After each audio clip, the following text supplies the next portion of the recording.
Hello, good evening, everyone. Good afternoon and good morning. So, we are here on a Friday night bringing you a depth analysis, hopefully, that where you can also be part of the conversation regarding none other than Captain Ibrahim Traore, who is the topic globally as we speak. And for that, it has been a long time, but anytime he is here, it's a pleasure, it's an honor. Welcome, Kwame. Thank you so much, Mahlet, and greetings to everyone who's watching. The audience of Connect Africa, who are mostly Pan Africans, of course, and African people on the continent and abroad. Greetings to everyone. Great. All right, then. So let's start. I mean, Captain Ibrahim Traore and other world leaders recently, they have attended the 8 years anniversary of Russia's victory during the World War over Nazism.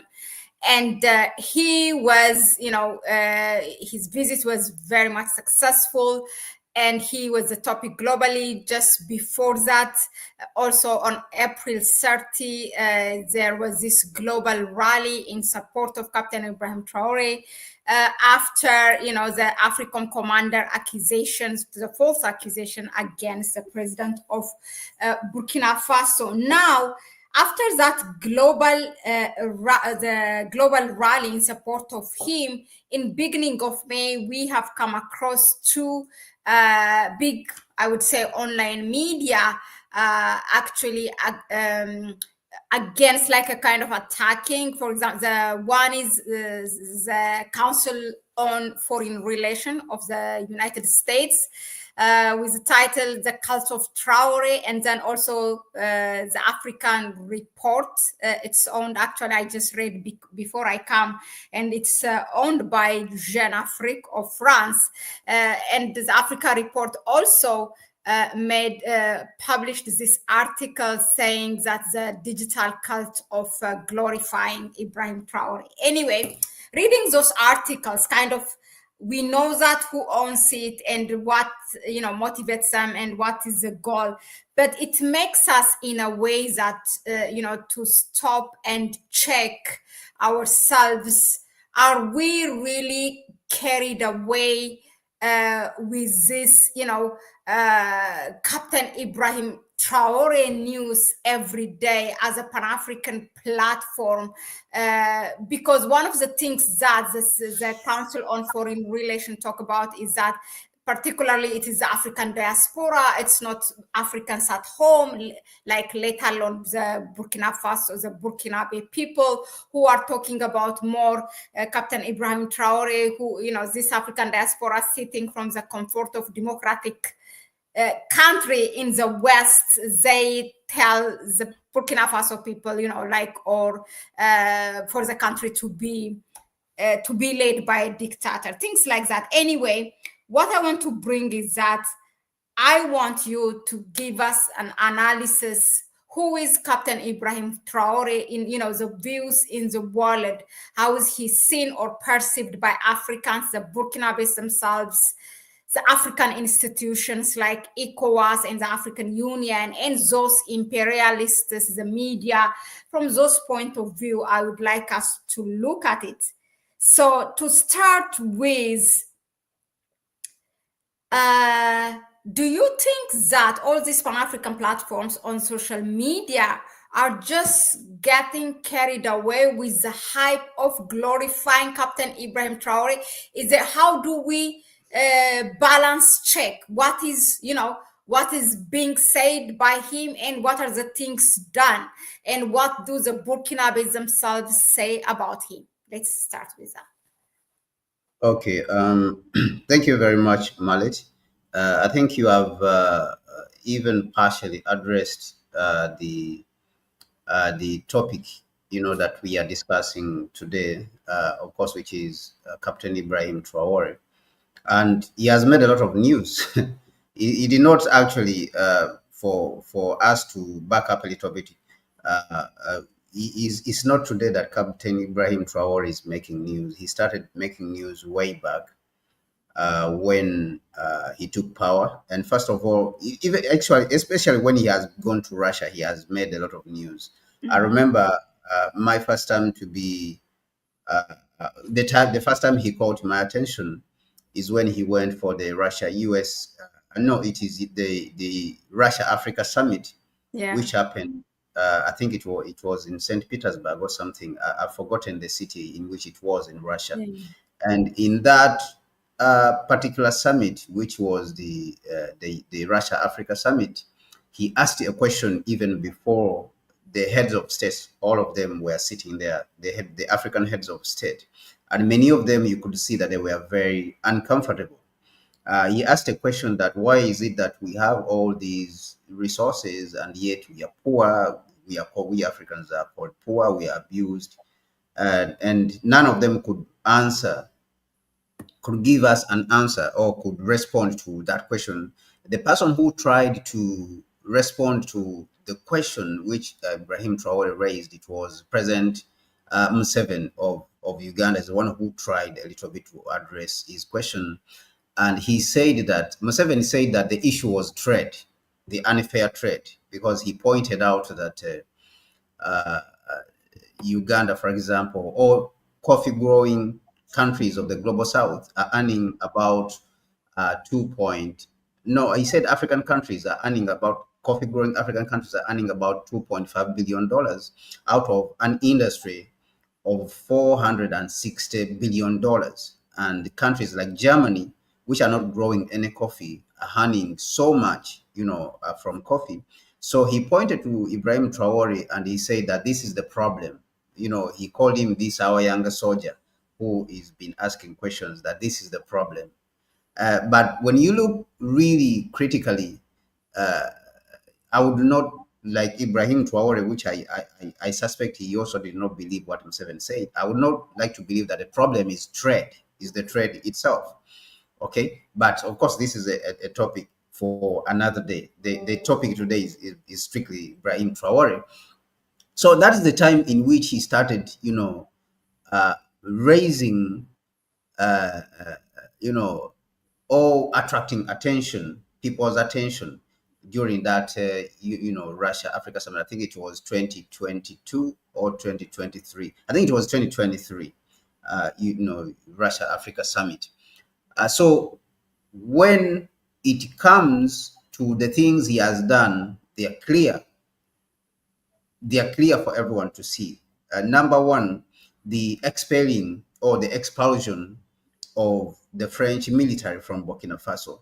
That is a very important, that in itself is a very important step, okay? Is a very important gesture, is a very important move which he has made. And is that alone is enough to attract the attention of all Africans. Why? Because for a long time, Africans have been looking for somebody who can stand up for them.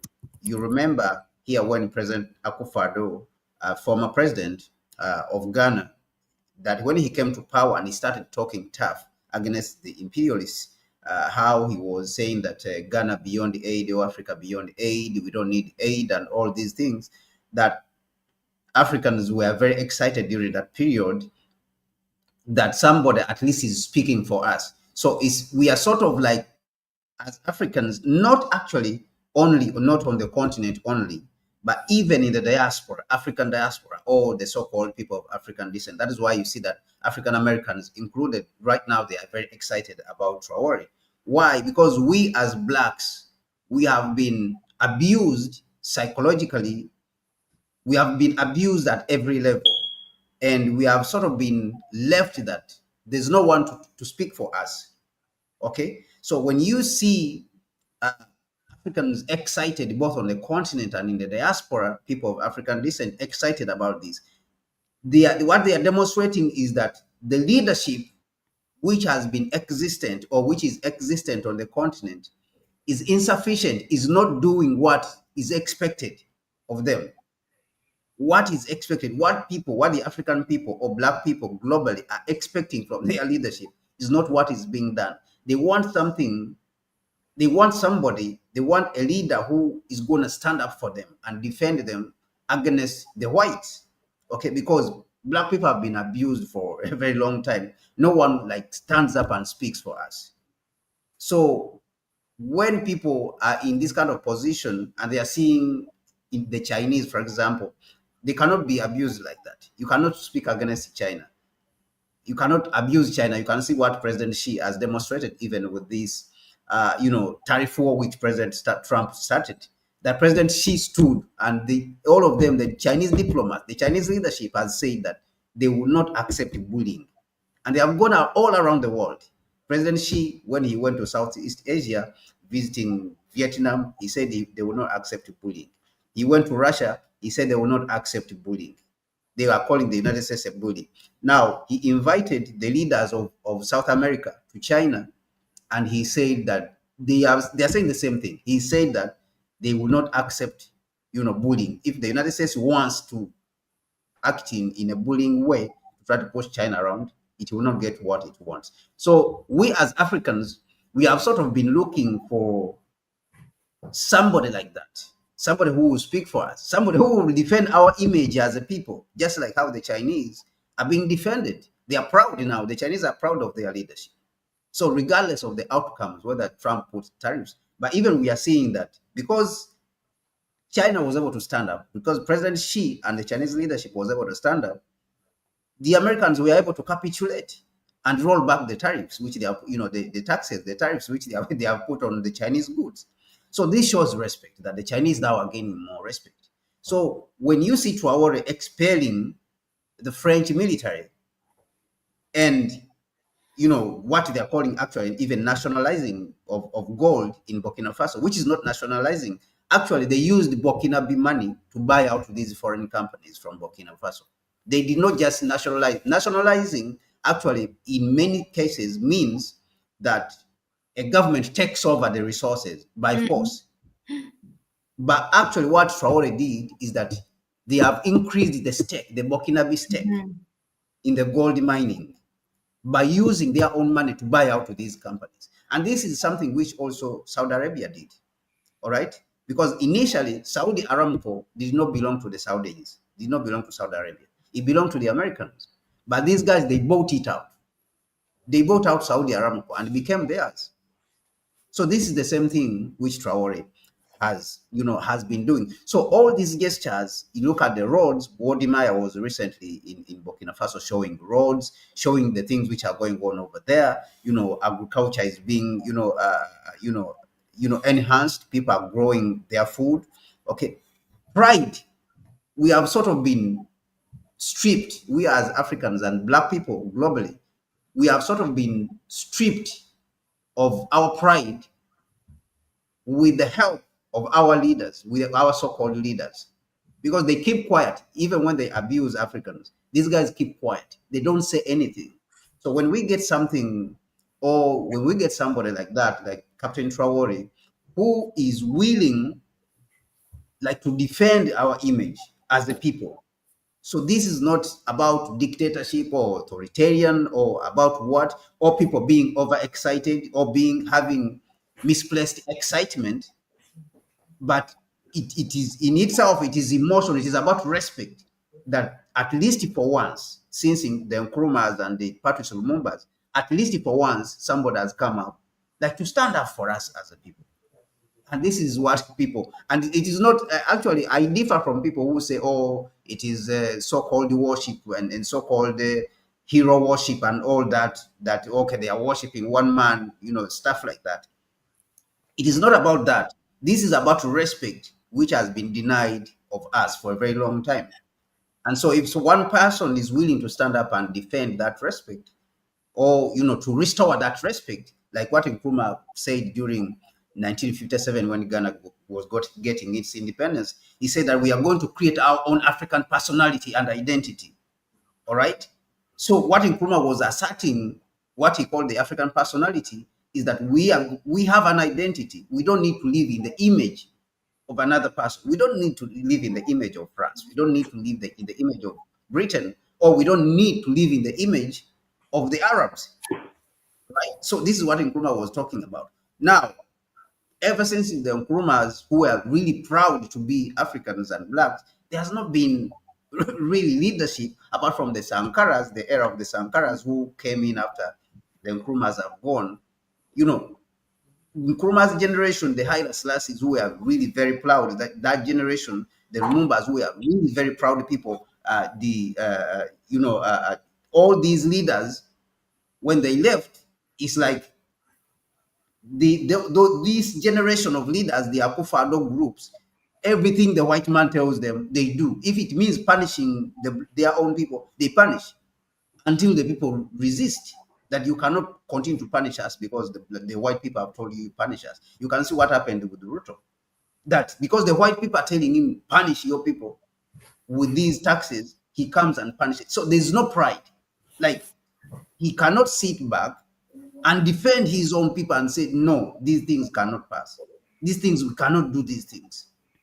You see, he cannot talk back. Like he cannot sit on an international platform and defend his people. Kwame, sorry for coming in the middle, but okay, those are Africans in general. I think we haven't seen this kind of leader. So we have what we are seeing, in fact, is totally the opposite. So when we see such a leader, we take him in such a pride, and we have seen when he say he will cut ties with the French, he kicked out the military and this and that. But now, like, we are kind of fact, it's not that like personally me and you do not believe it, but at some point I think it's also good to do that fact check. So let's start with the people, the nations that he is leading. First of all, there is this barrier that, most of what's coming out from the Burkinabe people will be in French or in their own language. So for the English speakers, we really don't know what's going on. I mean, we can always use technology, but all I'm saying is, how can we fact check, just so that we have an answer for any narrative or, this misinformation campaign comes to us, so we have a tool to defend it. So how can we check whether Burkinabes, how they perceive their leader? Yeah, I think that we can see on platforms, we can look at Burkinabe platforms. For me, I have Maybe friends from Wodemaya, Burkina. what he did is... Yes, we have Africans who are going there, apart from relying or instead of relying on Western platforms like BBC and France 24 and all these, whose work, of course, is to push Western narrative, to push imperialist and arrogant narrative, a neo-colonial narrative. I mean, there is Africans who have gone to Burkina Faso, like you rightly mentioned. Burkina, Wodimaya is there, and many other people who are speaking about, who have been talking about the Sahel region. We can look out for this platform, but even there is Burkinabe platforms themselves. I mean, it doesn't take much for you to search out, Burkina Faso news and prominent Burkina Faso platforms and stuff like that to find out, what is going on, in Burkina Faso. I mean, it doesn't take much. But also we have seen that, Burkinabe or African platforms, credible, African platforms have come out to show that the people came to defend their leader, even when these coups, tried to happen within the country. But you can see that this patriotism, because of the support of the people, this patriotism has even gone all the way to the top, to the security men. You can talk of the guards who said that, okay, they were trying to bribe us so that we can kill, Captain Traore. So you can see that they see that support. And remember that what happened in Mali, what happened in Niger also was sort of similar to this kind of situation. That what happened in Niger is that the people were tired of this Bazoum, this President Bazoum, who was just moving in the shoes of France, and even insulting the people. That saying, in one time he gave an interview with Al Jazeera, and he said that they need France in Niger. That if it was not France, then there will not be government in in Niger. You see, so it was sort of like a disrespect to the military people, the Niger military men who were governing, who were guarding the country, or who were sacrificing, to keep the country secure, to praise France instead of them. So I think that this was in itself very disrespectful. But what we see also is that the people were tired. In Niger, the people were tired. All right. And the military itself saw this. So it took advantage of that. And that is how it has been, able to maintain the stability in Niger, which you are seeing, including also in Mali, that whenever the military came out, people came out, in numbers to support them, whenever they came up with that initiative. And so this is what we are also seeing in Burkina Faso, that this attempt to overthrow, by France, and the United States to overthrow, the president in Burkina Faso, which they are not trying in Guinea, because we know in Guinea they have a hand in there. So they are not trying over there to overthrow Doumbouya. Why? Because they have a hand in there. They had a hand in Doumbouya's coming to power. So they are not trying over there to overthrow. They are only trying in the Sahel states, the AES states of Mali, Burkina, and Niger. That is where they are trying. So the people on the ground, you can see that they are in support of their leader. All right, they do not care about what the Western countries are saying, whether they are talking about democracy and all this, because we've been suffering under, in Burkina Faso, we have been suffering under Blaise Compaoré for more than 25 years. Where was the United States to come and tell us that Blaise Compaoré has been there for 25 years? It is not democratic to be there for 25 years. The United States was nowhere. France was nowhere. Instead, they were working with Blaise Compaoré, who killed, Thomas Sankara, to continue to oppress the people and steal the country's resources. Yeah. That's what they did. Now that the country has a good leader, they're trying to tell us that he's a bad leader. He's not democratic. He's not a rule of law. And he install a constitutional order.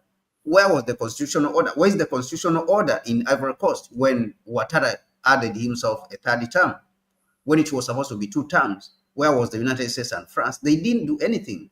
So I think that the people cannot be fooled anymore, with these kind of rhetoric. So, the news is out there, for people who want to do a little bit of more research. Credible information is out there. Even in this platform itself, is enough for you to get more credible information than all the group of Western, media platforms who are out there, parroting nonsense. Yeah, thank you very much, Kwame. Yeah, Wadamaya, who has, a very big platform right now, close to 2 million subscribers, and people really, the African diaspora, both at home and in the diaspora, see that. So he showed us, and other YouTubers, but he's just because he's big, his platform, that's why. And also there's a government one. If not the government, you have to look for others as well. It's, as you say, it doesn't take much, but as much as it sounds a cliche, it's important to say it out loud so that people know. One of the things, the reasons that we are doing this tonight is because we want our people, our audience, to have that tool. This is what's happening. You cannot fool us anymore. We are trying, on a daily basis to own our own narrative. So because we see that it's coming, that character, what do you call character assassination, demonizing. Yeah, it's coming. They are gearing up because they have seen, they didn't expect this, or I don't know, but something is cooking. So it's good to prepare our audience. Now let's go by geographical proximity and let's move to West Africa. In terms of institution, we have ECOWAS, which was, very, very resistant and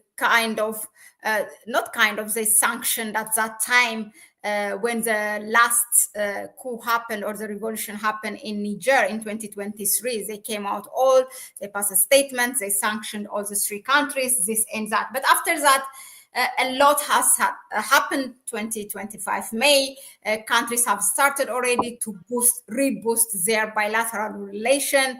Ghana, I can say, has made a leap. How do you say? When you make that drastic change, and with under Mahama, we have seen today Senegal, Osman Sonko, also in Burkina Faso. But What do you think after this, whatever ECOWAS will say? Is it credible as an institution? Does it even matter when it comes to the Sahel states and the citizens themselves, people in Nigeria, people in Ghana? How do they perceive Ibrahim Traore? Yeah, I think that the perception of Ibrahim Traore is very clear and can be, within the West African region, can be summed up in the response which he was given when he was invited to President John Mahama as inauguration. Okay, when there was an inauguration in Ghana, President Traore was invited, and when his name was read, a lot of presidents, their names were read, at this particular inauguration. But when President Traore's name was read, during that particular inauguration, I think it was in January or February. I've forgotten the month. But when his name was read, people, stood up in applause. So in this in itself is very clear that even within these countries where the so-called democracy, as we know, Ghana is called, has been named by the imperialists as the beacon of democracy. Even in these countries, people feel suffocated, all right? They feel suffocated by these fake, democratic leaders like Nanado, President Nanado, the former President Nanado, or even President Mahama himself. And President Mahama himself got these signs clearly. He got the signs clearly, and he understood what is going on. So that is why you see that immediately after swearing in, President Mahama took a trip, to these countries, to go and visit these countries. He visited Burkina, visited Mali, and visited Niger to go and understand what is really on the ground. All right. But the African people are already ahead of their leadership. And that is the fact. African people are already ahead of their leadership. They have already understood. So it tells you where the African people want to go. That we don't want to be neo-colonial states. We don't want to be puppet states. Like, we want to be real sovereign states. We want the African continent to be a sovereign continent. All right. So what is missing there is assertive leadership. So that is why you see that Traore, everywhere he goes and whatever he's doing, is applauded by the next generation, the next generation of Africans, that this is the right thing to do. Why so what people are saying, why are our leaders not doing this for us? So that, what happened in Ghana during President Mahama's inauguration for his second term as the president of Ghana is demonstrable, or is demonstrative of what the feeling is. Even when you go to Nigeria, many Nigerians have been saying that we wish, the spirit of Traore can come to Nigeria. Why? Because they are tired of the dysfunctional group of, middle class. You can call it African middle class, all right, who have held the continent hostage to the point that the system is dysfunctional, right? The neo-colonial system itself is dysfunctional. That's why we have not been able to move as a continent. That in 1970, where we were in 1970, our share, our GDP share of the global economy is similar to our share today, 60 years on, all right, 50 to 60 years on. Our share of industrialization, in the global industrialization in 1960 until now is similar.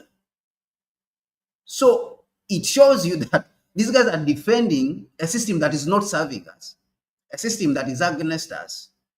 So when a leader who wants to make change, who people see that he wants to make change, comes up and he starts making those changes that people want to see, people don't care about in which way he's making those changes. Because at the end of the day, if we ask ourselves a question, what is the purpose of democracy? Because democracy for a very long time has been treated as an end in itself. All right.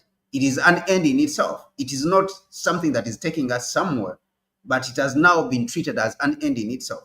And yet, democracy is supposed to be a means to an end. But that end, which is the upward social mobility or social economic mobility of the people, this should be the end, has been now relegated to the back seat.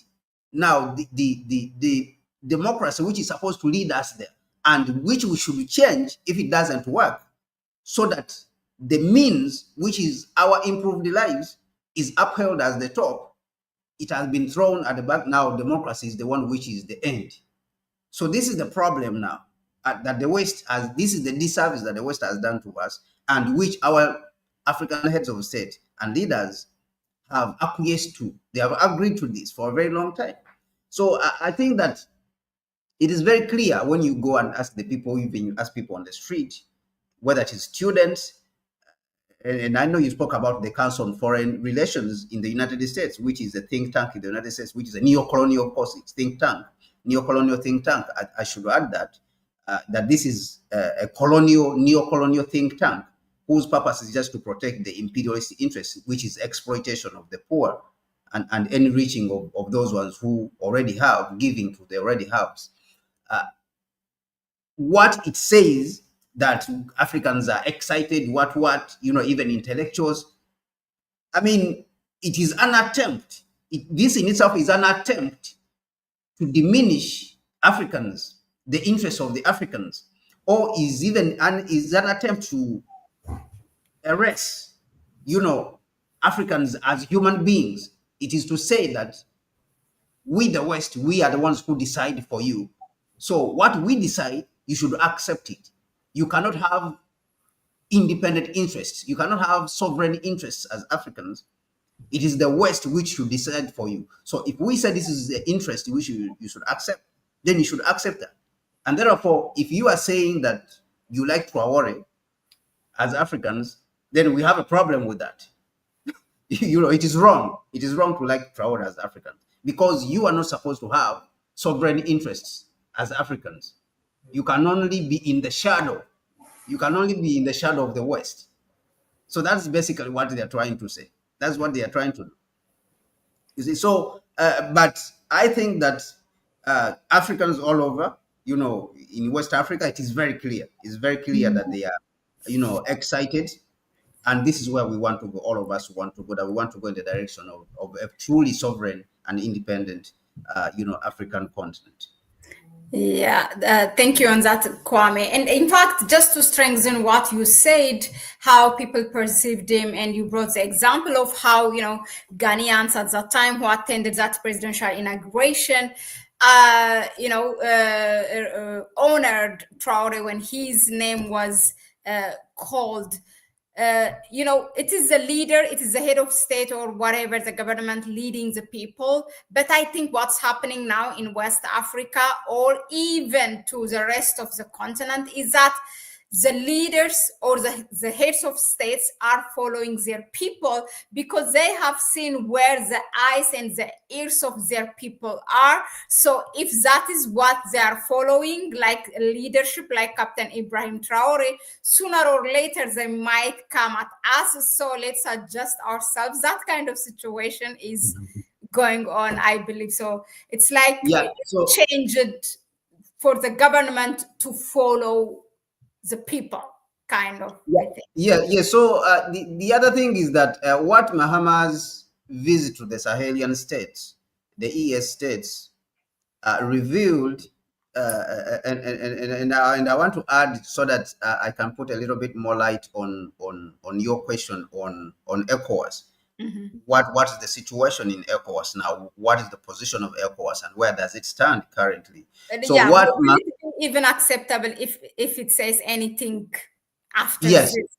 So what it revealed, because ECOWAS actually wanted to take Mahama as some sort of negotiator, because remember in January the AES states finalized their exit from ECOWAS. Yeah. All right. And what ECOWAS said, that it has accepted the exit of the AES states, Burkina Faso, Mali, and Niger, but it is leaving the window open for them to return. Mm-hmm. Yeah, He's until leaving the tomorrow. door, not basically, not the window even. They said they are leaving the door open for them. And they have appointed, of course, before they appointed Jumai Faye, of Senegal, who of course failed to convince them, to stop their, a decision from withdrawing. But later on, I think they appointed, President Mahama also to try to convince them. But what Mahama's visit to the Sahelian states revealed is that these guys have decided to completely withdraw from ECOWAS and there's no turning back. And this came out from what Mahama himself said. Mahama, Wow. when he came back after his visit, said that there is a big problem of trust. There's a breakage of trust between the Sahelian states and ECOWAS. And it will be very difficult. It requires a lot of time to rebuild that trust. So that statement, many people do not understand it actually. But that was a huge statement. It was a huge statement which Mahama made. What basically he meant is that there's no turning back. These guys are not turning back. And ECOWAS has become irrelevant. That is what that statement basically meant.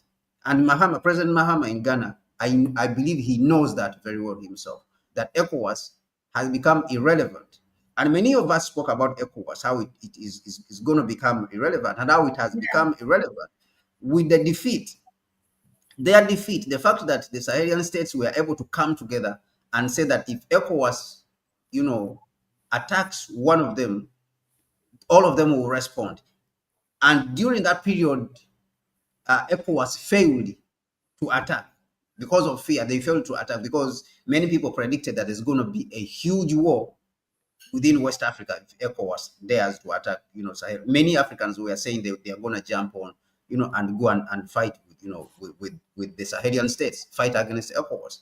All right. Many Africans were ready to do that because people know that we are enduring neocolonialism. But then when these neocolonial presidents, these neocolonial black presidents, when they take it a step further to try to attack the people who are trying to bring liberation to all of us, this is where people say that these guys are crossing the line. This, we cannot take it. You see? So during this, when ECOWAS failed to attack, this is what really made ECOWAS itself as an institution completely irrelevant because it failed. And even Ibrahim Traore, during his interview when he was interviewing with Sputnik in Russia recently at the celebration, I think it's the 80th celebration of the defeat of Nazi Germany in 1944 or 1945 during the Second World War. He said that how can ECOWAS say they are putting up troops to come and fight against their own brothers, but for all this long they have never put up troops to come and fight against the jihadists. But they want to put up troops and combine troops and come and fight against their own brothers who are fighting, their brothers who are throwing off the chains of neocolonialism. So basically what ECOWAS wanted to do is to put back the Africans who are trying to liberate themselves, put them back in chains. So that's what every African perceives. So as an institution, the leaders themselves, the neo-colonial leaders, not the African leaders, I will not call them good leaders, but basically the neo-colonial leaders, starting with the Tinubu of Nigeria and all the others, the Ouattara, they know that the institution itself has become irrelevant. And this is, ironically, this is something which Nkrumah warned about long time ago in the 1960s. Nkrumah said we should not form those institutions. Do not form the regional bodies, the East African Community, the ECOWAS, because Nkrumah said that these are going to be used as vehicles for neocolonialism. Do not form them. The institution that was necessary for us to form was the Union of African States, forming the United States of Africa. This is what he called for. Because Nkrumah knew way back in the 60s that these institutions are going to be used. And lo and behold, the institutions turned out to be used like that. And what has this led to? It has led to the institutions the regional bodies, the so-called regional economic communities, to becoming irrelevant. Why? Because they are not serving now the interests of the people. And we saw this with when this situation, this tension was rising. That when ECOWAS was having these meetings, scheming to attack the Sahelian states, you saw that in the whole room, it was full of white people in the back, only a few black people on the front, who are so-called leaders, who are the puppet leaders, who are the neo-colonial leaders. But the whole room was full of white people, and they are calling themselves the ECOWAS. You see, because these guys, they were the ones driving and pushing these puppet leaders, who pushing these neo-colonial, African heads of state to go out and attack the Sahel states. Why? Because what is at stake is that they are losing so much. They are going to lose so much. They are going to lose the gold. They are going to lose the uranium. A few weeks ago, you saw that in Spain, electricity was going off. Mm-hmm. Electricity was going off in Spain, right? There was a huge blackout in Spain. So these are showing you, these are the signs that people are taking back their resources. Africans are taking back their resources. Now you start having problems in Europe. Now you start having problems in Europe. And we have seen these same problems in France, demonstrations, economic contraction. You can see problems in Germany. Why? Because Africans are taking back their resources. So now, do you want to stop, you ECOWAS? Do you want people who have been suffering for a very long time, who are Africans, to see you as a hero when you are trying to fight against the people who are trying to liberate us? Mm-hmm. So, in conclusion, or in summary, the neocolonial institutions such as ECOWAS, whether it's the EAC and SADC, all these ones have become irrelevant, as Nkrumah predicted, because by their very nature, they were not formed to fight for the interests of the Africans.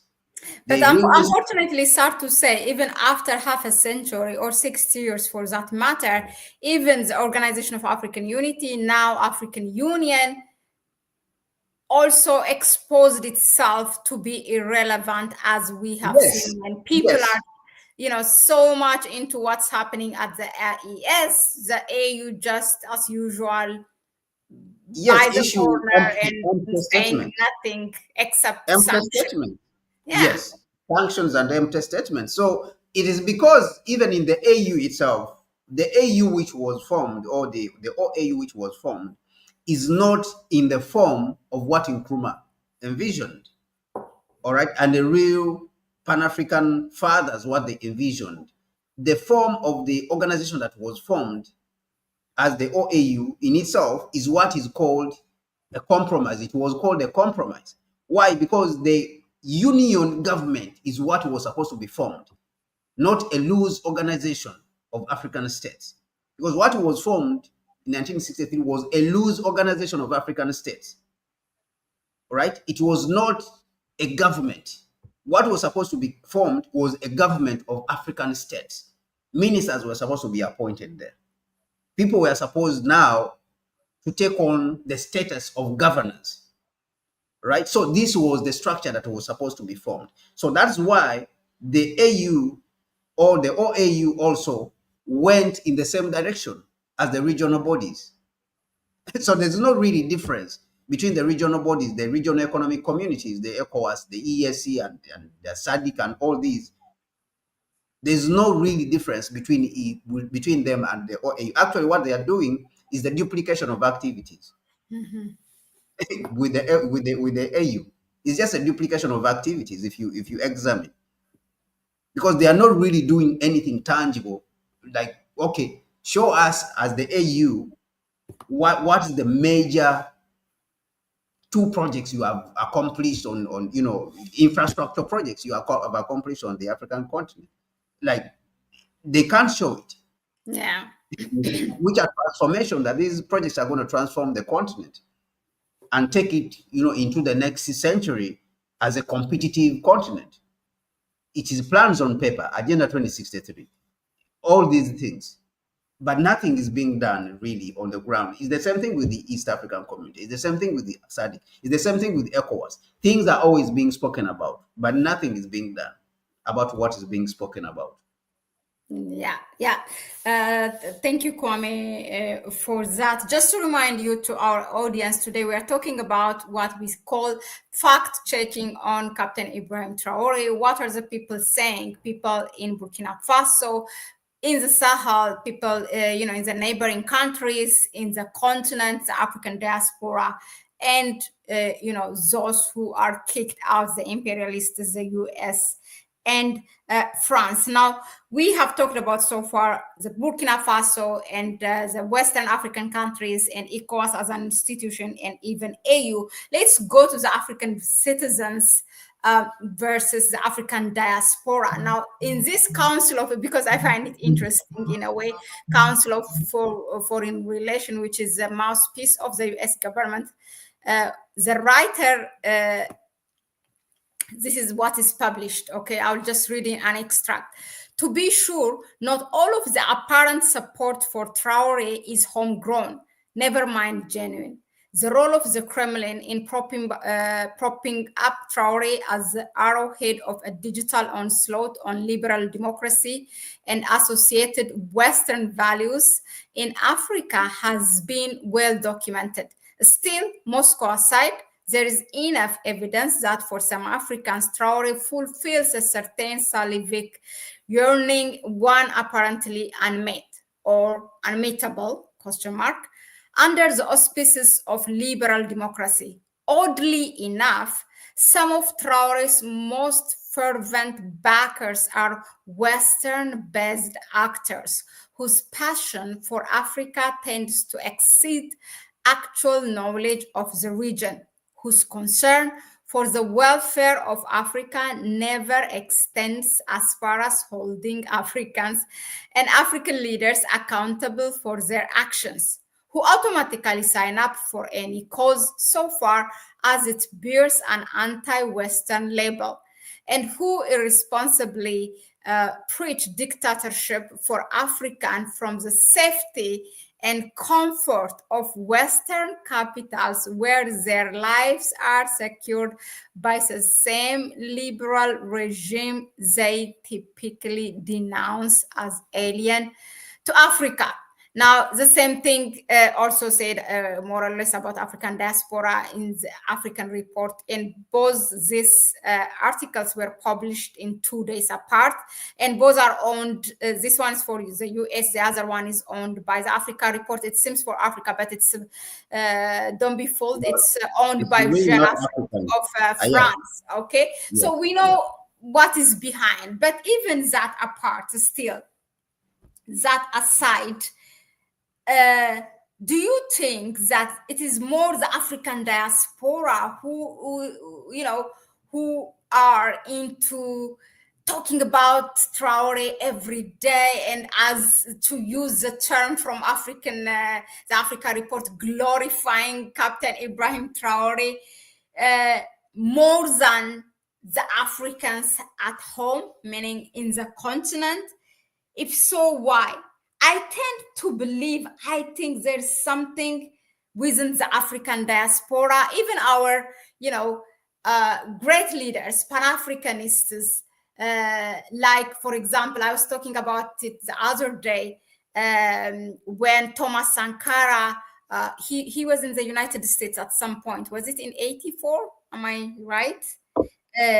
And he has been in Harlem, and the same thing also for You want to visit. You want to visit. You know, the he leaders, they went always to go not lived, yeah, right, to New York. but Yeah, he to went to speak visit, and he experienced Harlem and those African diaspora, the black people who went there without their will.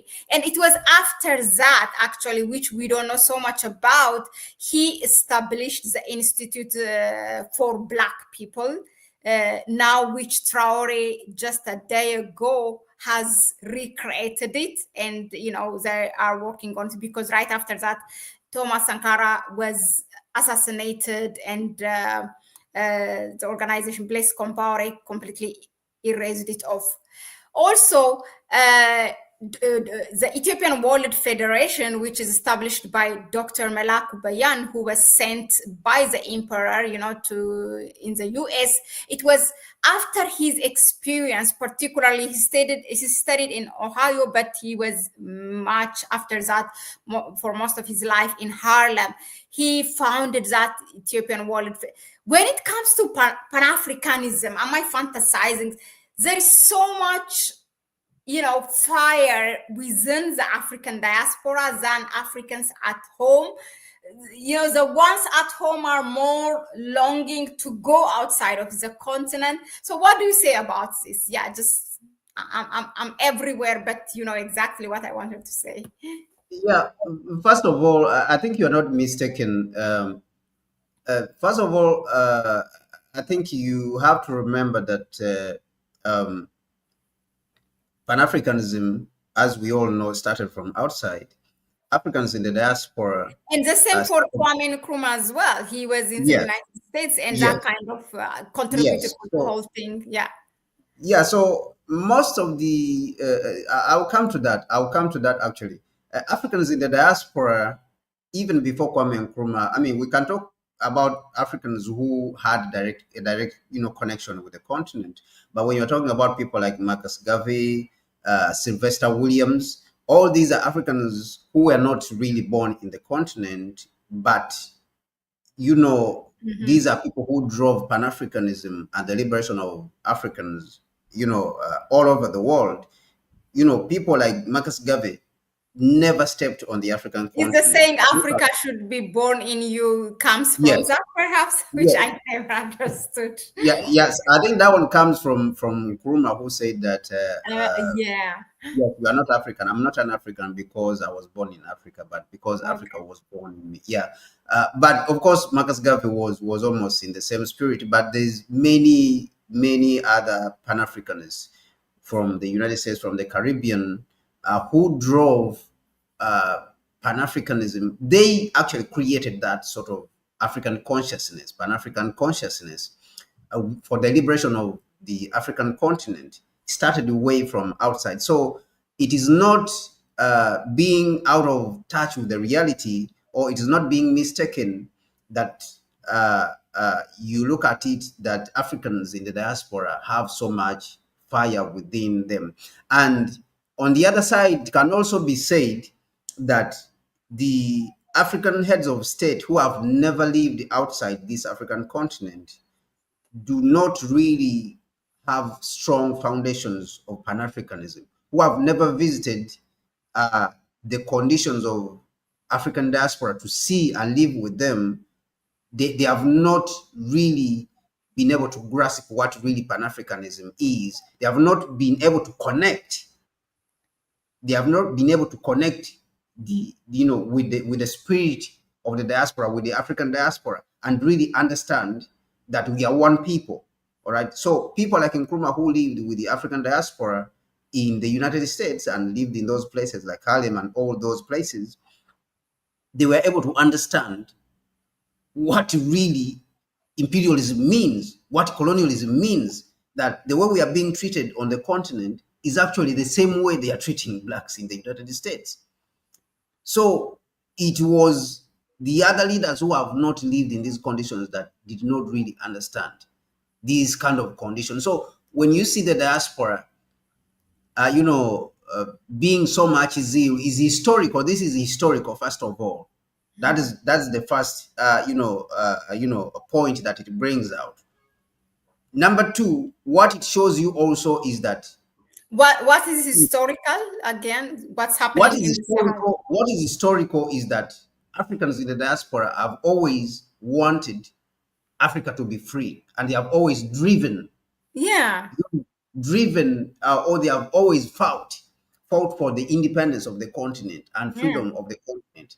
So many of them have said that I don't have to live there for me to want, my land to be free, our land to be free, or our continent, for our race not to be annihilated, cleaned. You can see places like Australia that the indigenous people were cleaned off the continent.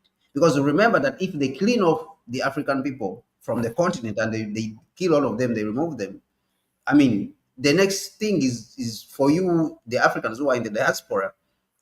The next thing is for you to be killed, all of you to be removed, because you don't belong there. So they know, I believe that they know that they have to fight much more, even more than those ones who are on the continent. Because if they kill the people on the continent and they remove them, then they have to come and clear you. It will be easier even to clear you in the diaspora, because this is not your home ground. That's basically what it is. So the Africans in the diaspora have been drivers in that sense, that all this consciousness, for liberation has been coming from them. The Nkrumahs, all of them, they had to learn from them. It is Marcus Garvey who drove the consciousness all the way from the diaspora and spread it all over the African continent. Even people who taught Nkrumah themselves when Nkrumah had not yet even gone to the United States, they were learning from Marcus Garvey, even though Marcus Garvey had never, in Ghana itself, because Marcus Garvey's philosophy was spreading all over the world and the African continent. Remember, that time there was even no internet. But imagine that his news and his speeches were penetrating all the way to the continent, when the continent was actually under colonialism. So imagine the effect. So these African diaspora now, this has been a historical sort of burden for them to see that the continent is free. That is number one. So no one can take that away from the African diaspora. Number two, it shows you that many of the Africans who leave the continent to go to the diaspora, to go to the United States, to go to European capitals, and I know that the Council on Foreign Relations, they were saying that, because they are living in democracy, so they are happy. These people are not happy, and they don't want to be there. That is number one. They want to be in the continent. If the continent was not being ravaged by imperialism, our people don't want to be in the diaspora, to be in the cold conditions where the white people are. They want to be in the good conditions, in the good climate in Africa. But now imperialism comes and takes over our continent and ravages it and kills the good leaders and puts the puppet leaders, and now turns around and blames the African people who are now leaving the continent to go to where the white man is taking our resources, and says now they are living the democracy. They are living in democracy. They are saying that Africa should be in dictatorship. You see? So they are trying to misinterpret. They are trying to misinterpret and paint, what the people are really feeling, and misrepresent it to the world, and they say they are living in the democracy. They want dictatorship in Africa. These people are not saying they want to live in your land, but it's because you have contributed in destroying the African continent. You have killed our leaders. You are stealing our resources. So we have now to move and go and find the resources where you are taking them, which is your country. That's where you are taking our resources. And I think the first person to speak about this, it was Muammar Gaddafi, who said that these people are not leaving the Africa because they want to go to Europe. No, you are taking their resources.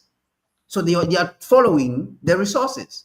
I love how you debunked it, because most of the time it's taken for granted that the people who live, African people who live outside, are happy and comfortable, and yes, they might not want to go back, but if things are better, why not? No, our people don't want to live in Europe. Our people don't want to live in the United States. If our continent was in a good condition, why would they want to go there and live there? How many Chinese do you see that they go and live in the United States and live their country? The Chinese, I think, according to the Chinese Ministry of Foreign Affairs, more than 5 million Chinese leave their country to go on tourism outside China. But almost all of them come back to China. All of them. You see, so our people don't want to live in the United States or live in England in those cold conditions, those cold weather, when there's good weather in Africa. It's because of the conditions. These imperialists have made life very difficult for us to live in our own land. And now when we go there, they blame us. So the people, what the African diaspora now are saying is that this is the right thing to do. Why? Because we want to see the African continent in the right condition so that we can come back. So these people now are trying to represent. These imperialists, the Council on Foreign Relations or Council of Foreign Relations of the United States, they are trying to misrepresent that deliberately. And I know that they know what they are doing. They are deliberately trying to misrepresent it. You see, so this is what I think that we can read in that. And also, number three, on the side of the imperialists, is that this misrepresentation, what they're trying to achieve with this misrepresentation is that they want to, absolve themselves of the wrongs they have done. You see? So they want to absolve themselves of the wrongs they have done to the continent. And they say, okay, we are giving you a good thing, you should accept it. And of course, to continue to plant their narrative. They want to continue to force their narrative on the throats of the Africans. So even for educated Africans, that is why you see the article which was published in the Council on Foreign Relations, they were saying that even the African intellectuals, is the so-called what? They are also praising Traore. You see? So what they are saying is that what we taught you, the book called The Miseducation of the Negro, what we taught you, now you are going away from what we taught you. Why are you going away from what we taught you? The things we have been teaching you, you should hold them up. Why are you African intellectuals in the diaspora and those on the continent? Why are you now not praising the system that we are teaching you, and you are praising Traore? So they see this, and they see it as a threat. Actually, all right, they are fighting. They are fighting because they are losing. They are continuing to fight with this fake, narrative, because they know that they are losing. They are losing the fight. You see, so this is I think that we can read from this misrepresentation and also the reaction of the African diaspora. Thank you very much, Kwame. Really, that was really, really interesting. Would you like to add something on the part of the African citizens at home? Yeah, I think that what I've said for the African citizens at home still stands, that the Africans, where we want the continent to go, of course, the response of the African leaders on the continent has been mixed. You have seen that some of the African leaders have been somewhat lukewarm in their response. People like Ruto, initially they said that these were undemocratic, regimes and all that. Therefore, countries should return to democratic rule, the rule of law, so-called, which rule of law has become the rule of exploitation for Africans. What we are seeing is the rule of exploitation by the West, is what they are calling the rule of law, instead of calling it what it is, this is exploitation or rule of neocolonialism. So instead of Ruto saying we want countries what it is, to say what it is, say it like it is, instead of saying that me as William Ruto, I'm advocating for those countries to return to the rule of exploitation by the West. He's saying that it's the rule of law where he wants them to return to. But the African people, their stand, I believe, is very clear that the continent, the signals are clear, the signs are clear that the continent cannot continue to move in the direction where it is going, whereby a few people are there to protect the interests of white people on this continent, the interests of neocolonialism, which is continuing to exploit and impoverish our people all over, the continent, and even, all over the globe. I wanted us next to discuss about how the West, meaning the imperialists and those right-wing white people, I don't know if there's any difference between the right wing of white people and then the imperialists, but in any case, how they perceive Traore and what they are saying right now about him. But let's just dwell in the continent for a moment, because this reminded me about how Duma Boko of Botswana Ibrahim Traore, not only for the people, but he became this reference point even for the leaders. He has set the bar so high, so they have to mention this newly elected presidents has to make a reference to him. So we listened to, in one of his speech talking about Traore, and I think also, if I'm not mistaken, Kagame has Yes, mentioned him. So what yes. do you think of that? What Yeah, can we make of interesting. out of it? Yeah, so interestingly, Traore has been also made as a reference point in the Namibian parliament also. I think it was Yeah, in Namibian parliament or Zambian parliament or and something like that. Kenyan parliament as well. Yeah.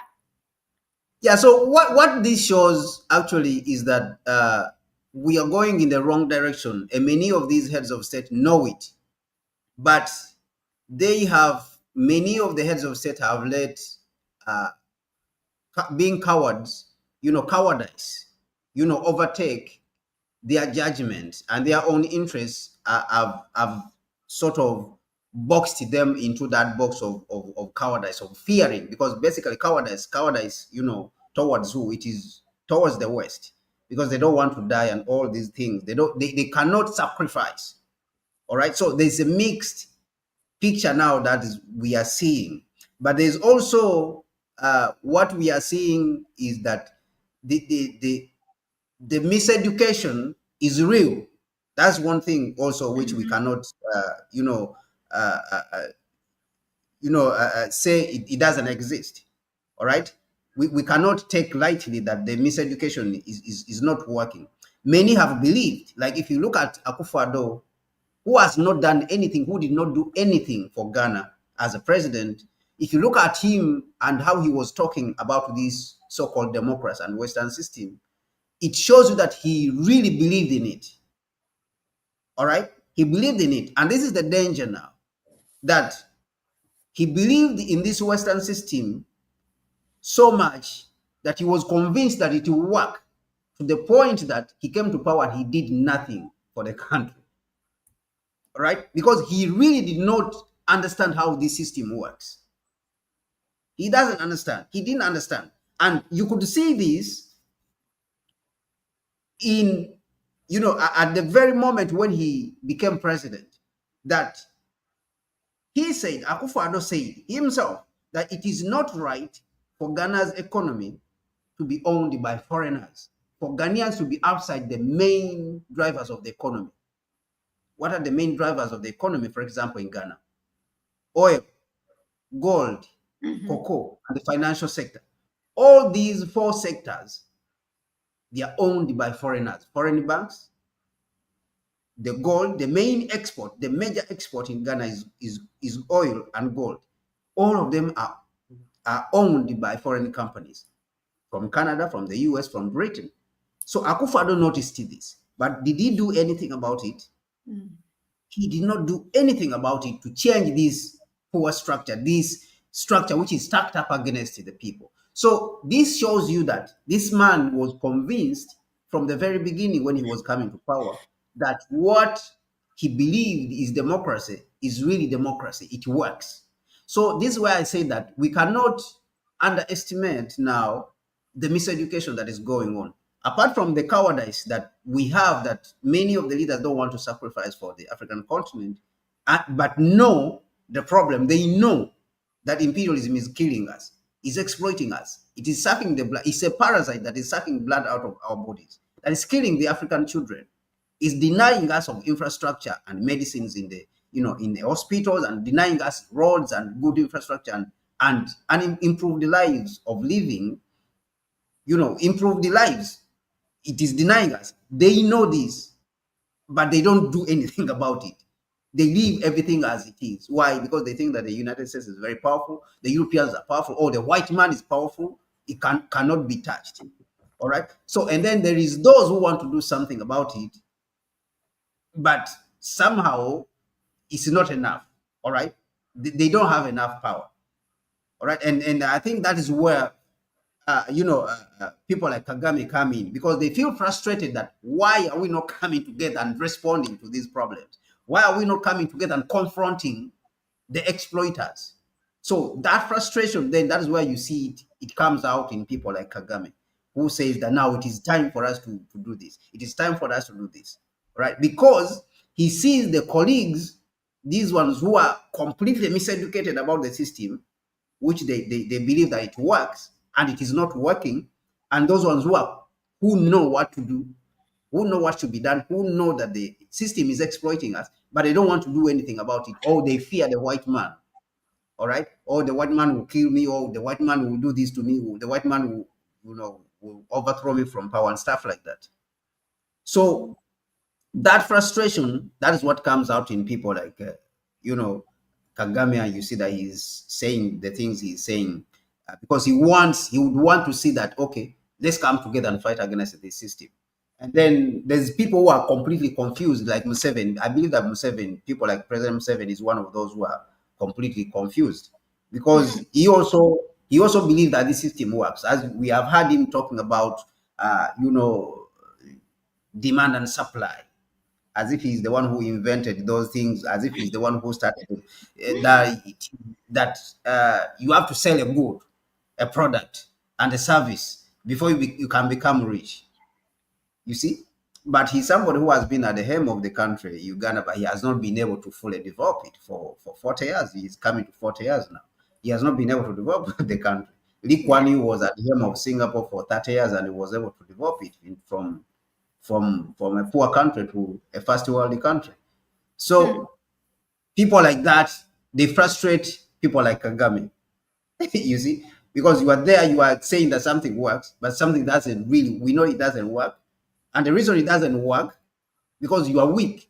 Because the system we are operating in, I think Nkrumah said that in the 60s, Nkrumah said that Kwame Nkrumah said that the newly independent African states, so he said that capitalism is so complicated a system for newly independent African states to deal with independently, as small as they are, because most of them, their economies are unviable. They are unviable states. All right. So what basically Nkrumah meant is that even today is that capitalism as a system, it is not for the weak. It's not for weak nations. It's not for weak states. The weak states have to be subjugated or have to accept to be satellite states like Taiwan. You can be rich in that system, but you have to accept to be a satellite because Taiwan, like that, is a satellite of the United States. You have to accept to be used, even though you are rich. South Korea is a rich country, but you have to accept it to be used. All right?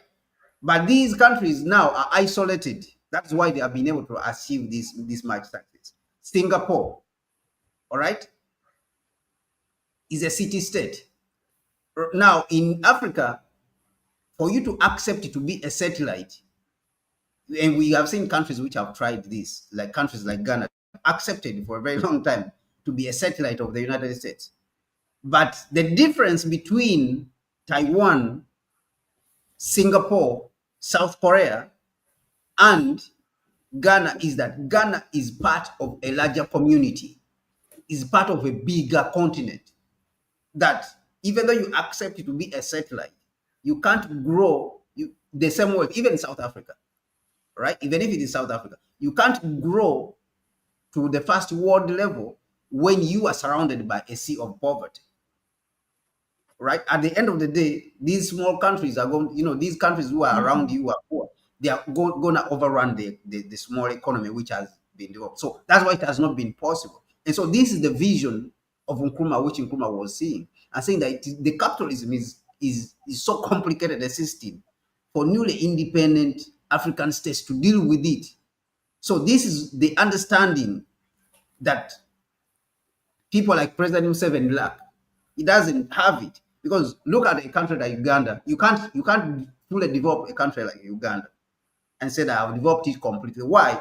Because you have instability in Sudan, right?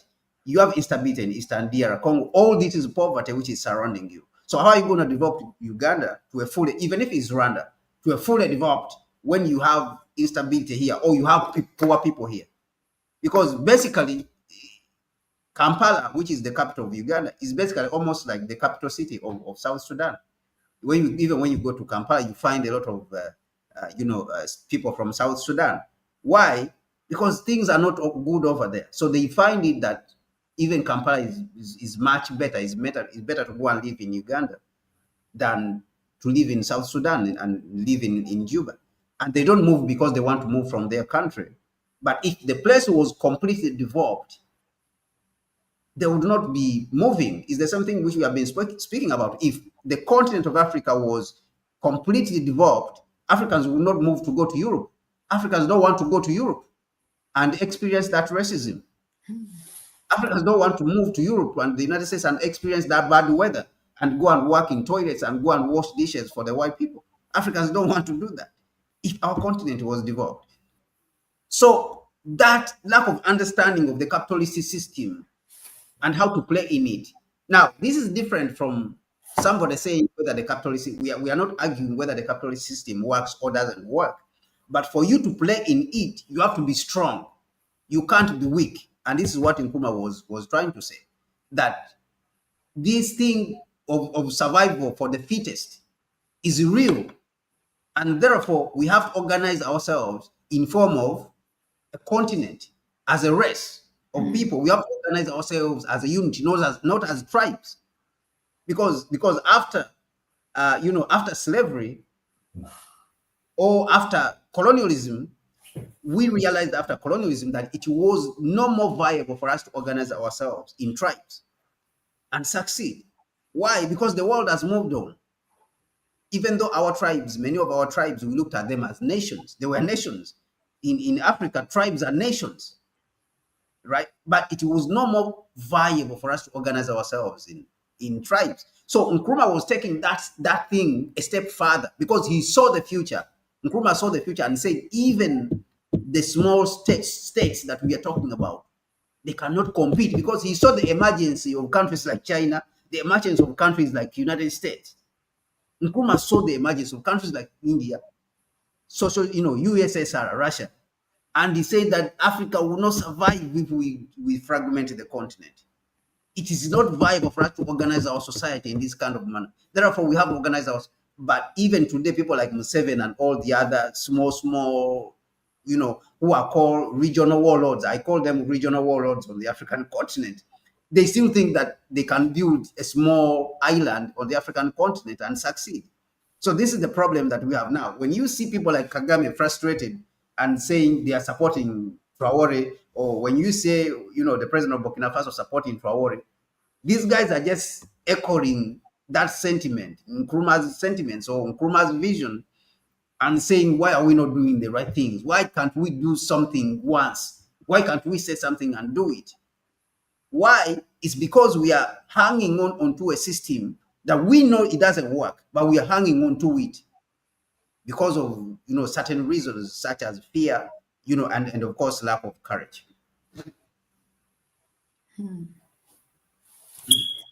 Interesting. Yeah. So let's move on and now talk about how the West perceives Captain Ibrahim Traore. Recently, we have seen during his attendance in Russia for this 80th anniversary of Russia during the World War against Nazism, that Russia has sent, actually, we have seen him taking off and when he was about to return, these Russian planes and jets, it was across the social media as well. The way one is maybe for his security. Second, definitely Russia is sending a message with that. And then on the other hand, we see the US, last time in their Senate, how last month the AFRICOM commander has falsely accused Burkina Faso's president, Captain Ibrahim Traore. So what do you think?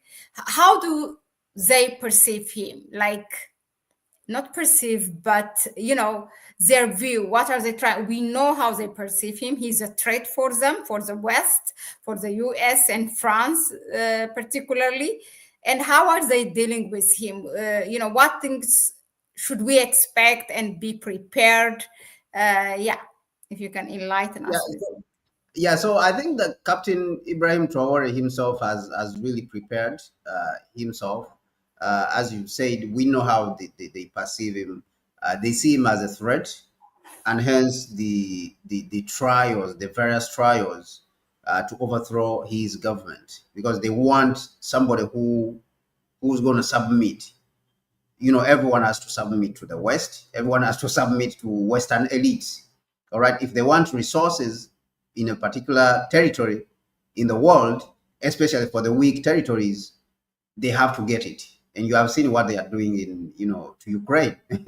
That they made the Ukrainians to capitulate until they signed the mineral deals. All right. So uh, this is the thing about capitalism. I think it is Martin Luther King When who. you see that, I mean, for a moment, we are allowed to be flexible, right?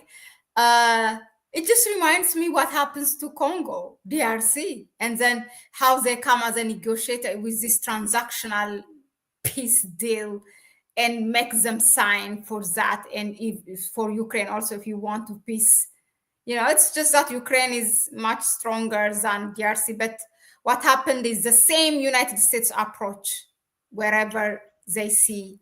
Yeah, so what I was saying is that Martin Luther King said in one of his writings that someone who will leech, because he lived during the period of lynching white people, lynching black people, white people lynching, black people and killing them and all that. And the police, mistreating black people, segregation, Jim Crow segregation, or which was called the United States apartheid system. So he said that if someone leeches a black person, he will consequently leech even a white person. I think that statement sums up the system, the capitalist system. That even though we see that the exploitation is mainly subjected to the people of the global south, but this system is so cannibalistic to the point that they can turn against their own and also exploit them. That's why some people say that the British first, tried to enslave the Irish, before they came to enslave Africans in the African continent. They enslaved the Irish first, but the Irish are white people too. You see, so this is where the other African thinkers, such as Martin Luther King Jr. and the Kwame Nkrumahs and the Sobukwes, look at this system uh, from an internationalist perspective, what they call African internationalist.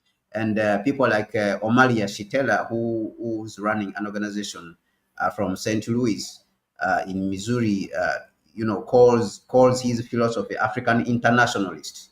And in this African internationalist, he's fighting for the interests of Africans, but he also welcomes other white people to join him in this. Why? Is because he understands that there is some white people, even though not all, but there's some white people who really want to stop this system of oppression of anyone who is weak. Because even though they may oppress the other white people, like what we are seeing, the exploitation and misuse and the use of Ukraine. Because when things turn to worse, when the bad turns to worse, they normally turn to their own and exploit them, right? Because there's nowhere else to exploit. You are being chased from the Middle East. Africans are also resisting and rejecting. So who else is remaining there? Use Ukraine and exploit Ukraine. So that is the philosophy, of capitalism. So what we are seeing from the West is that now they have to fight. They have to fight with everything they have for this, for against this Traore, who they are perceiving as an enemy, that he is trying to embolden. He's trying to teach others, even who learn from him. Other African heads of state might learn from him. So use him as a lesson.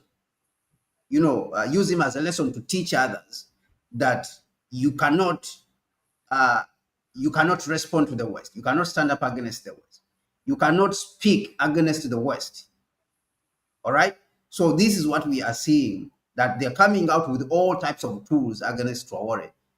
They're coming out with all their media. They are discredited media and all kind of narratives. And they are intellectuals. They are intellectuals. Mind you, imperialism cannot exist without its intellectuals. And of course, some of the African intellectuals, of course, we see them there. Even the Council of Foreign Relations, they have an African division, by the way, which comments about Africa. Yes, they have Africans there who have they have a division on on The Africa. writer of that article is in Nigeria. Yes, they recruit Africans. They recruit Africans.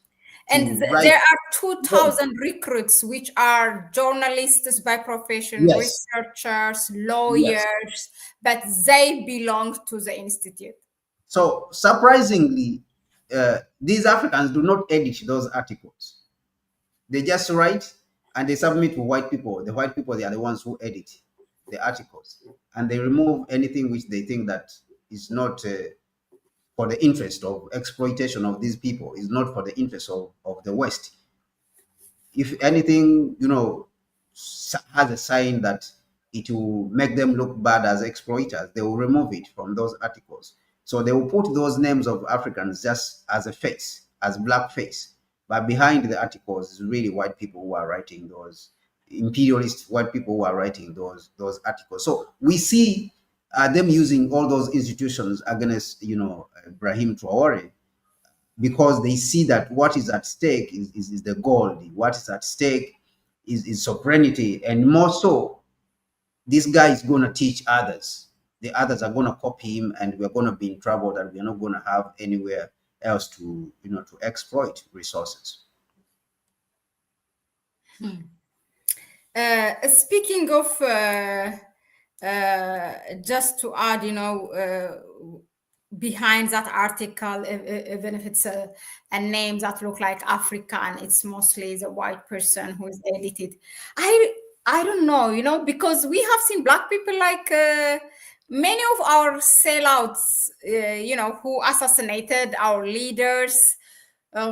People like now, presently, the African commander, and all those heads of states in Ivory Coast, Benin, who are an accomplice with France to throw away governments in Sahel. We always have taken a part in the demise of our people. So we cannot deny that, whether call it we are brainwashed or whatever, we have been there and we are still there taking part, isn't it? Yeah, those who take part, like the Juma has mentioned, the Colin Powell, Susan Rice, and Condoleezza Rice, and I think this woman who was oh my God, what a coincidence! It's the Juma boutique is also writing Colin Powell. And this woman who was the U.S. representative at the United Nations under Biden, what is her name? That black woman, people like that. So these people, they put up the interest. There is always, every society has these kind of people who put their own interests before the interests of their society. We have them, numerous people, people who put up their own advancement over, the advancement of their own society, their race as a group, their group.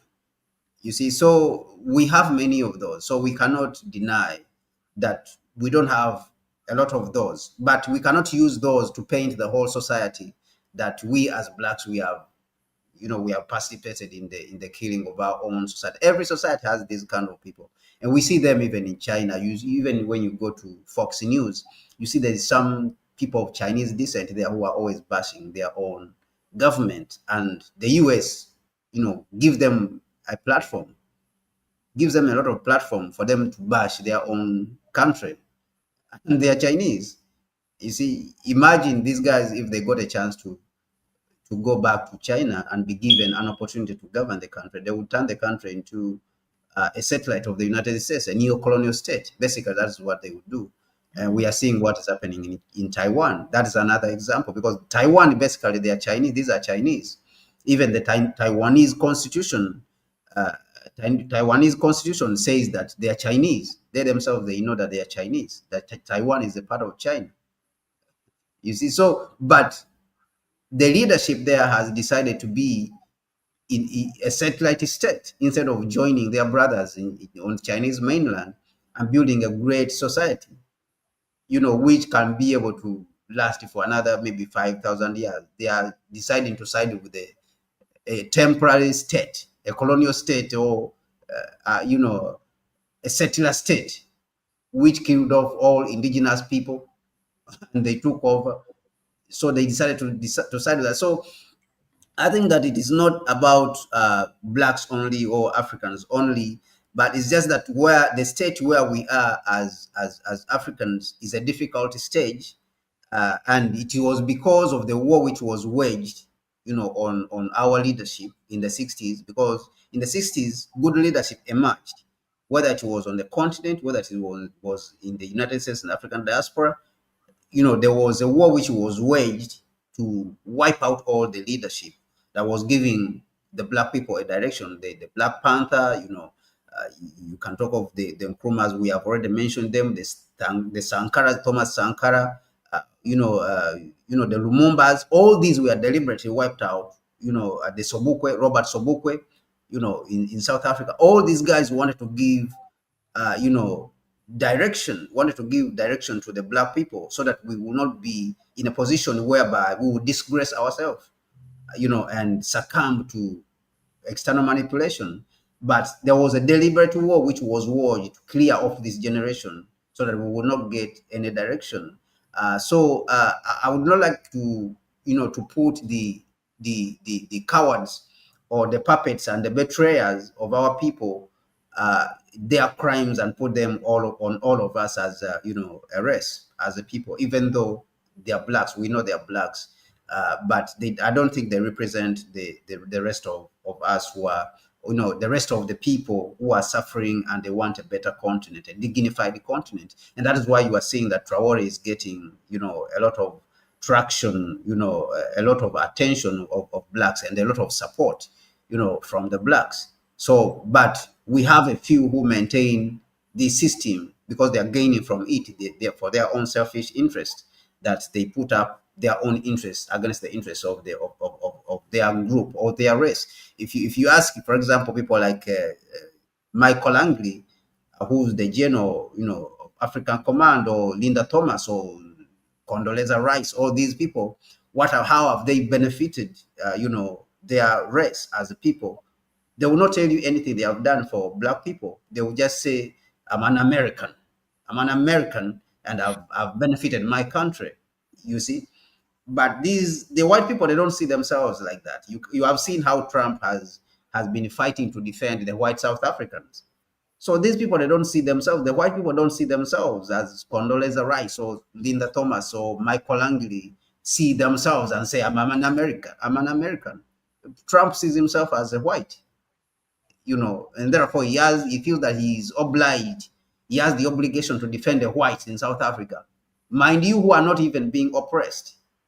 All right, but it's because these whites, they don't want to live with the blacks.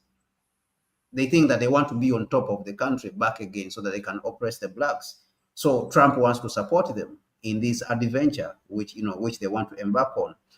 But General Langley, he wants to support Trump in these kind of adventures.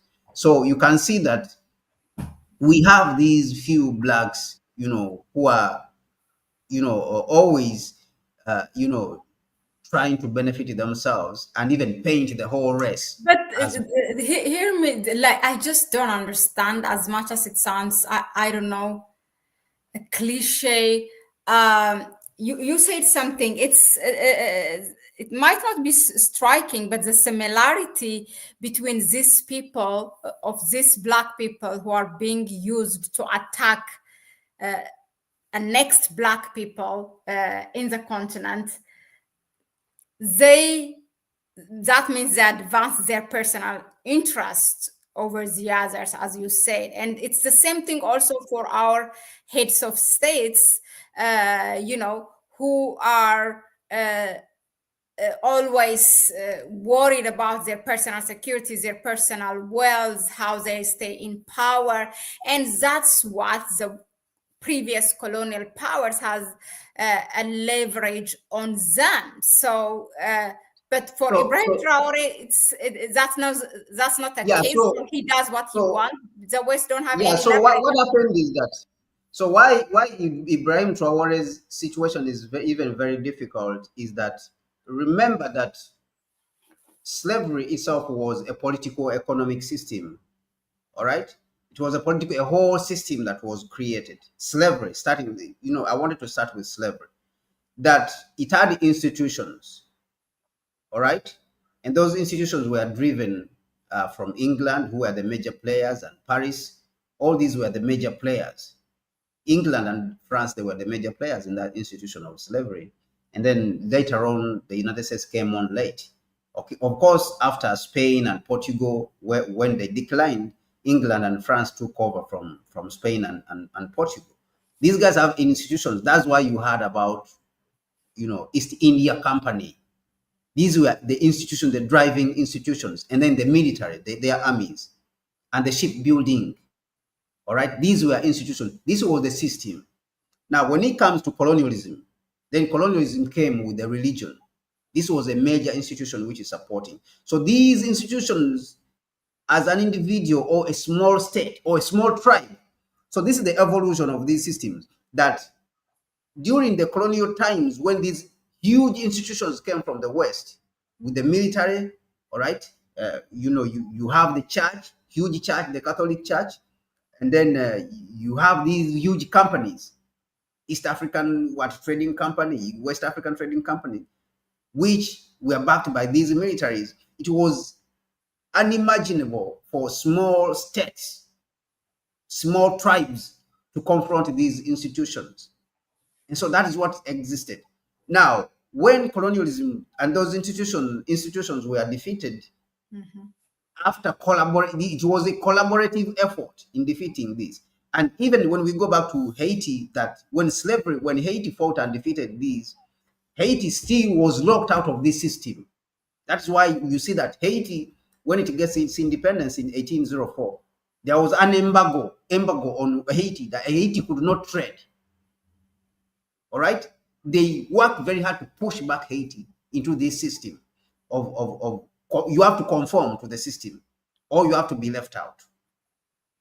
All right, so then colonialism came, and that system also, a collaborative effort came up, and Africans fought to defeat it. Together with the Asians, of course, in India, and then the Chinese also fought. So now these centers of power were created.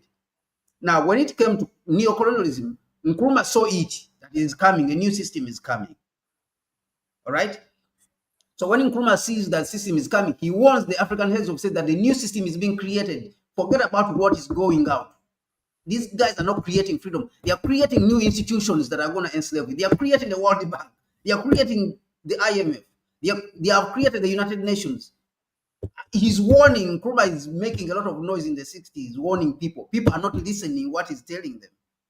All right. So this is what puts Traore in a very difficult situation, that now you are in this system which is working to extract value from every country.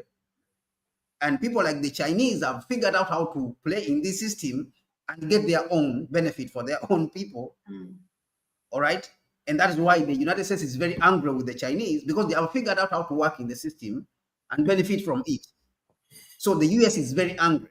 Now, the US is angry, and the Europeans are very angry. That's why you see Britain, France, Germany, they are also very angry with Russia. Why? Because Russia is trying to help others, to liberate themselves from this system, so that they can create different centers of power. All right. So this system, these institutions it creates, the individuals don't matter in that particular system. they either have to confront it with a lot of power, or you have to submit to it, or you have to conform to that particular system. And I'll give you an example. The example is that today, you, Mahlet, if you are blocked off and say that they have put sanctions on you, you cannot do transactions. Mm-hmm. This is the system which they have created. Who controls that system? The Swift code.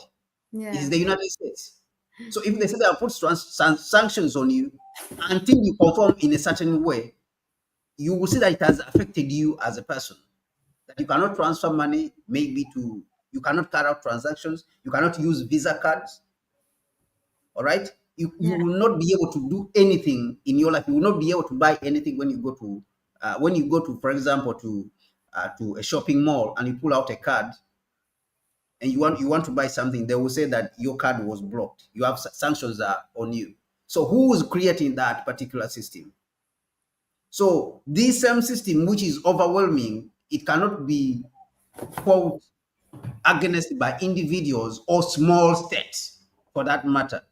That this is what puts Captain Traore in a very difficult situation, that he has to seek this help, from China, seek this help from Russia. And the same thing which happened with Cuba, that Cuba, if it was not for the Soviet Union, Cuba would have collapsed, would not have stood against the United States. And even China itself, in 1949, when China got its independence and fought and unified, the formation of Chinese Communist, if it was not for the Soviet Union, because the Soviet Union during that period was still powerful. It was not for the Soviet Union, it's unlikely that China could have succeeded. The Chinese Revolution could have succeeded. Even though Mao, of course, they were very smart people, the Chinese were very smart people, they played very well. But it is unlikely that the Chinese also could have succeeded at the revolution. Why? Because the system had been created, but fortunately there was a center of power, another center of power which was trying to challenge that system, which was the Soviet Union. And Soviet Union gave a lot of military advice. The first military help and military advice was given to China by the Soviet Union, which is Russia today. And they're working, So these individuals, the individuals themselves don't matter in a system. So we can say whatever we want about individuals who cooperate with the system that has been created.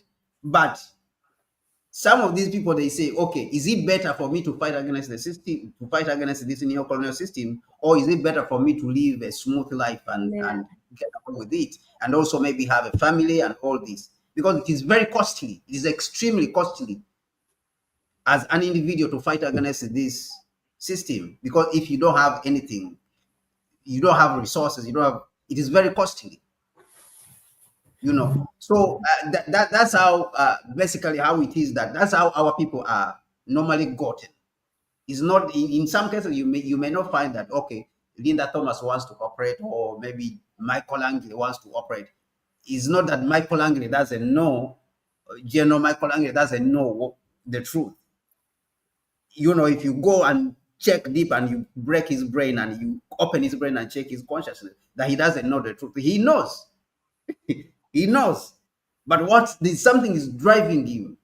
And that is what, has been created. Now, when you create a center of power like in Russia, in China, they have created, their system there, that now the Chinese mind over a period of time has now been trained to conform to Chinese interests, instead of conforming to the interests of foreigners who are coming to destroy your land.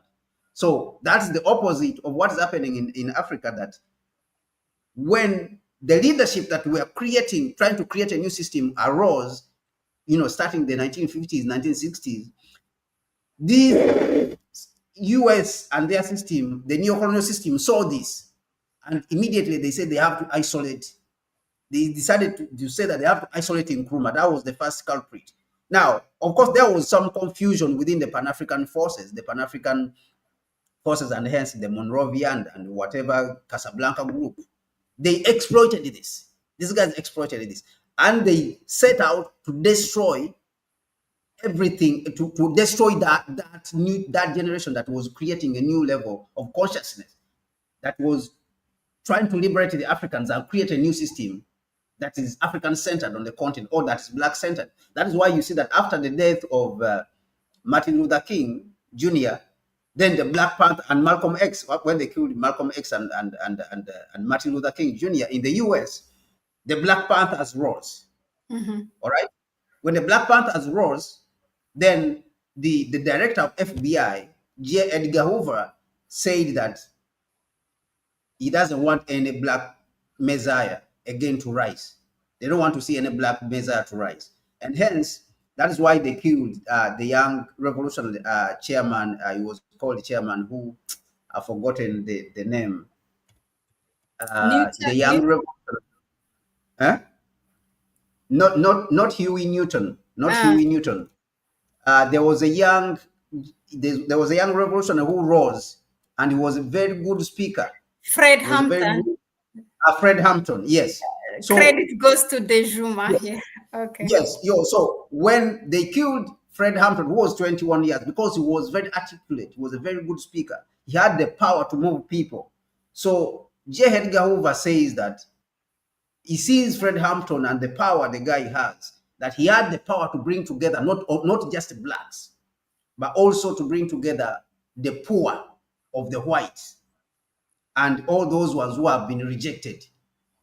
He had that power, that much power, and he wanted to use that power to liberate the blacks. He wanted to use the blacks and all the other rejected people in the American society to liberate the blacks. That was his strategy. That was their strategy, the Black Panther. So they saw it important to destroy that whole generation, destroy the Nkrumah generation, destroy the Malcolm X, destroy the Martin Luther King Jr.'s, and now jump onto the new generation which had risen after they had destroyed the Nkrumahs, because the Nkrumah, the Black Panthers rise after the Nkrumahs have gone. You have to remember that the Black Panthers and the Fred Hamptons and the Thomas Sankara, those people are of the same generation who were taking over from the Nkrumahs. So it's not that we have not had this consciousness, that we have not had the people who are fighting for us, that we have been selling ourselves. No, it's not like that. It's the enemy who has painted it like that we are incapable. It's the same thing that you are seeing, that when the African intellectuals now rejected the same system that they have been trained in, now they are painting them as demons who are rejecting democracy. They are in the democracy, they are living in a democracy, but they are saying that the continent should have. So now they are being abused, they are being misrepresented. You see, so this is the same thing that happens to us, that the Africans are being painted as who betray themselves to show that Africans have no capacity for liberation. That's basically what they want to say, that we don't have the capacity to liberate ourselves or to think for ourselves. And so the US has to come with the bill HR 7311 to say that the US must choose friends for Africa. Okay, if Africans decide to cooperate with Russia, it is because Russia is coercing them. You see, Africans have no right to resist.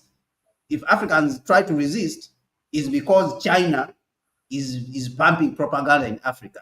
It's because Russia is pumping. So this is an attempt to discredit the Africans or to look down on Africans. It's actually racist. In itself is racist.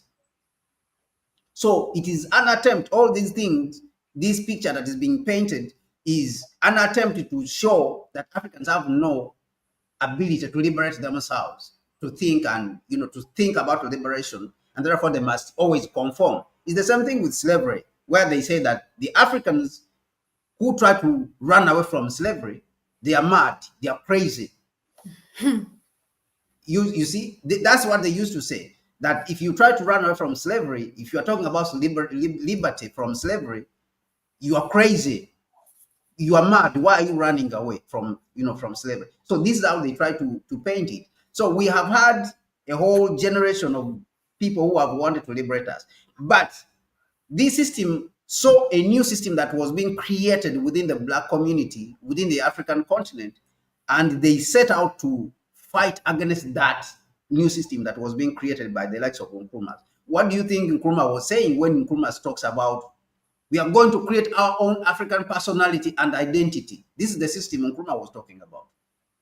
We are going to create our own system with our own way of doing things as Africans, whereby we do not want to be in the shadow of the Western system. That is basically what Nkrumah is talking about. So they set out to destroy anyone who thinks like this, who's saying that there should be another system which wants to replace. You hear Donald Trump point blank in broad daylight saying that he's not going to accept anyone who says they want to replace the dollar. That it's like starting a war. Donald Trump said that it is like a war. It is like losing a war. If the dollar is no more the standard of the world, the monetary standard of the world, it is like losing a war, a global war. That's what he said, that he will not accept. So what do you think that Donald Trump is talking about? So they set out in the 60s to erase all that generation of Africans who were trying to fight, and now raise a new system. And that's what Nkrumah spoke about this when he was in Guinea, after he was removed from power in Ghana, and he went and became co-president in Guinea. Nkrumah said that Africa, where it is now, it is going to sink. All right? Nkrumah said that it is going to sink.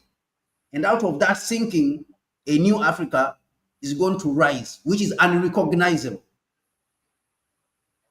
You see, so what he was talking about, Nkrumah, is a social order, that the whites, the imperialists, are going to create a new social order from the order which we were creating on the continent. We were creating a different order, which is African-centered, which speaks to what he was talking about, the African personality and identity, which speaks to an African, is going to sink and be destroyed. So what he was saying is that this sinking is going to bury the African personality. And out of this, something is going to rise that is going to be different from what Africans are supposed to be. So this is what Nkrumah was talking about. So that system which rose is the one which destroyed the African personality, which was being created. If you see the 60s and the 90s, even the African Americans, they were always putting on dresses, putting on, natural hair, afros and all these. These came from the pride of that 60s, those 60s and 70s, because it had been created by those African revolutionaries who are creating a new African system, that so-called African personality and identity. All right. So then a new system arose, and then we went in a different direction. So that generation was destroyed. They created a new system, and so they created their own leaders. And so now this is where we started blaming and saying, oh, the black man is like that, black man is like this. And this, for them, they enjoy it. Black man cannot do this, black man cannot do that, black man is always betraying himself. No. We have had revolutionaries who have fought for us and they have died for us. So how can we then turn around and say, black man is always betraying himself, black man is always this, black man? Because this is a trick. This is a trick by the enemy to try to weaken the people into, from being determined to continuously struggle.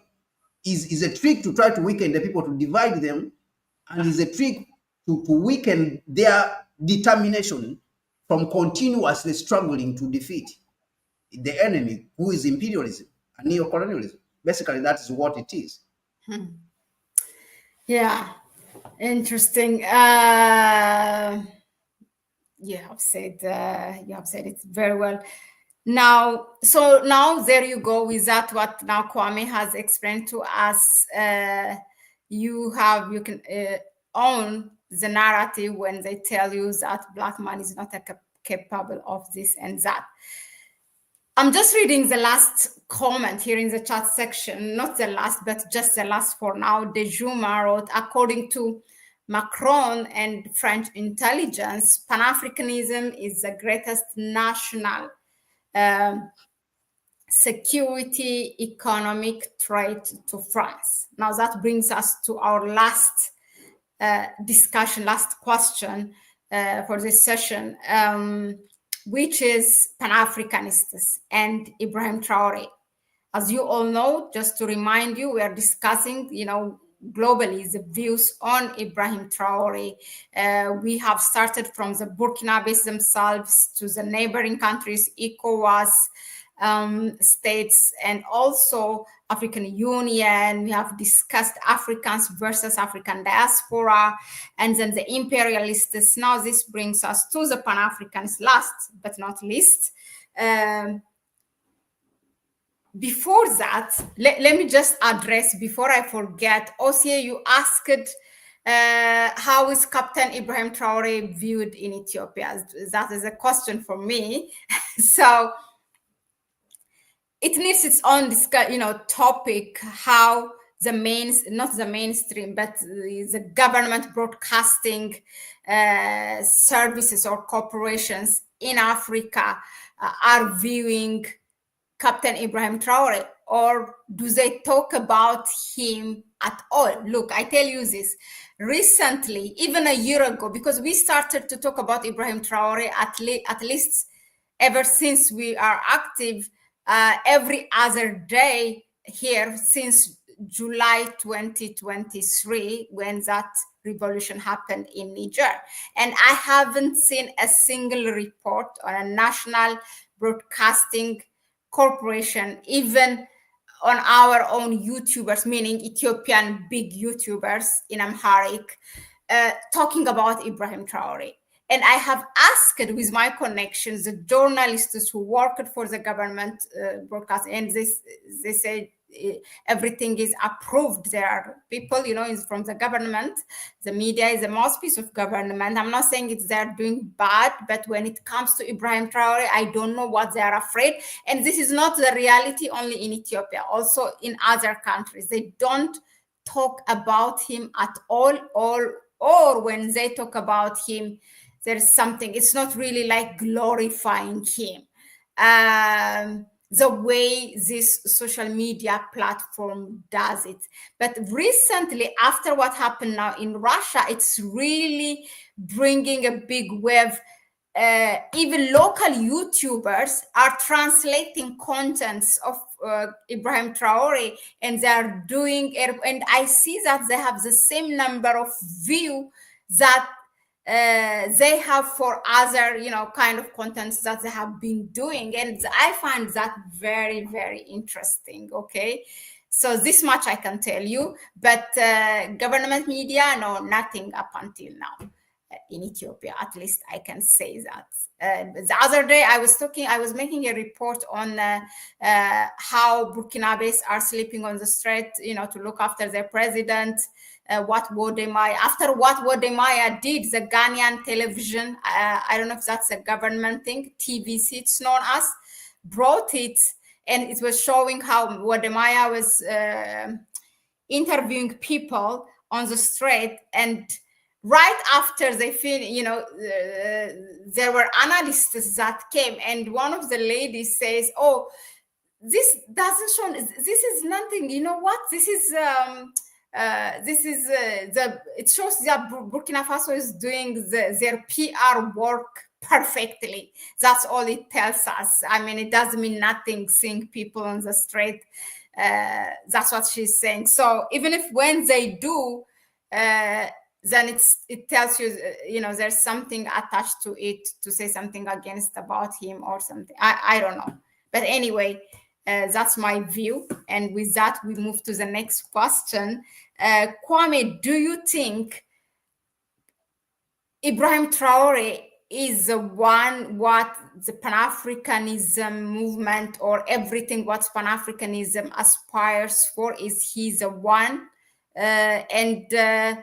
How, I think from the social media, this is how they see him, but what is your take? And do you think they read each other? Like Ibrahim Traore, what he's doing is aligned with Pan-Africanism also? Yeah, I think that it is very much what Pan-Africanists have been looking for, and various Pan-Africanists actually across the world are looking at how they can contribute. And we saw people like Dr. Arikana, going to Burkina Faso with a group of African diaspora. The African diaspora too have wanted to contribute to the continent. for a very long time. You know, the African diaspora, and when I speak about the African diaspora, I speak about, you know, people of African descent, whether they're in Jamaica, whether they are the so-called African Americans. All these are African diaspora, you know, according to our understanding. So Dr. Arikana went to Burkina with a group of African diaspora who I say that they have wanted for a long time also to contribute to the continent, and they see African diaspora too. You know, all people of African descent see, you know, Taore, Ibrahim Traore in the image of the leadership also, which is missing even in the diaspora itself. You know, there's a lack of leadership, some sort of lack of leadership, even in the United States among the Africans or the blacks there. That the leaders there are not really serving the interests of the blacks. But it also shows you that the blacks in the United States have not lost connection, especially the Pan-African blacks in the United States, or the Africans in the United States, or the African diaspora, African descent. We can call them whatever we want. They have not lost that connection with the continent. And contrary to what the imperialists have been saying, that the African Americans don't like the blacks on the continent, this shows you that they do. But what they have been experiencing, or what they are seeing, is lack of seriousness, lack of leadership on the continent itself. Because at least if you don't have leadership in the United States itself, that most of the leadership in the US has sold out, you should have some form of leadership on the African continent, which is our motherland, where we all come from as blacks, whether we live in the United States, whether we live in the Caribbean, all these countries. You should have some form of leadership.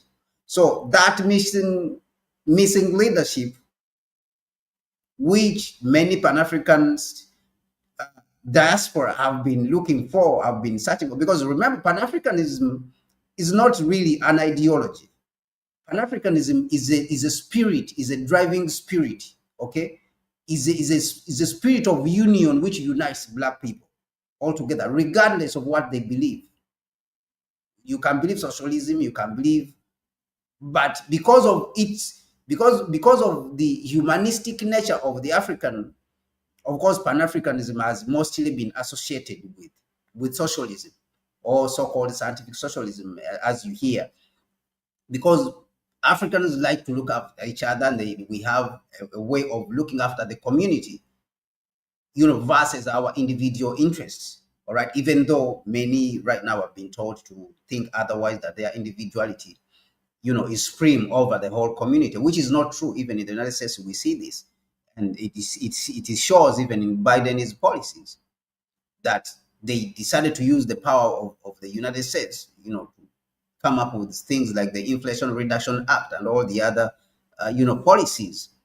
They were trying to say that our society has been neglected, and we are focusing so much on the individual. Things which Africans have been saying for a very long time, that society is supreme over the individual, because society is going to live on for a very long time, versus the individual who's going to disappear. So we can see that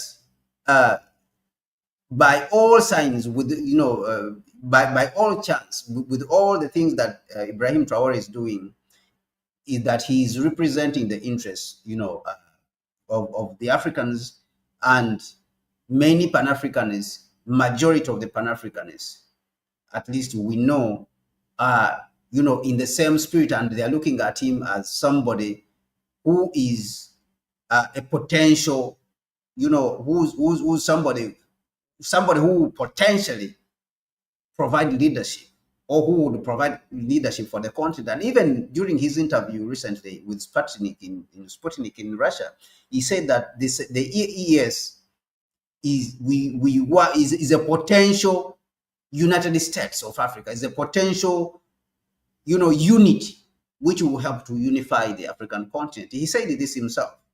So, and this is what the Pan-Africanists have wanted to see for a very long time. a very long time, Africans have wanted to see this.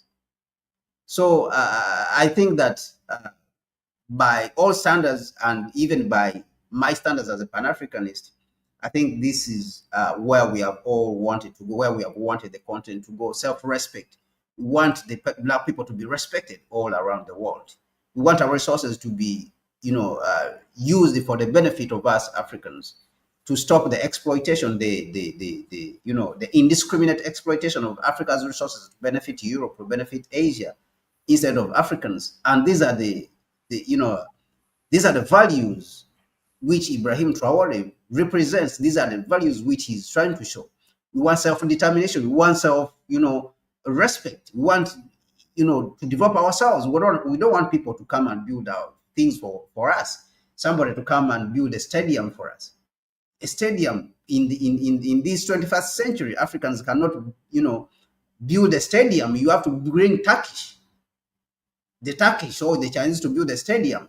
For Christ's sake, in the 21st century, how can this be? A road.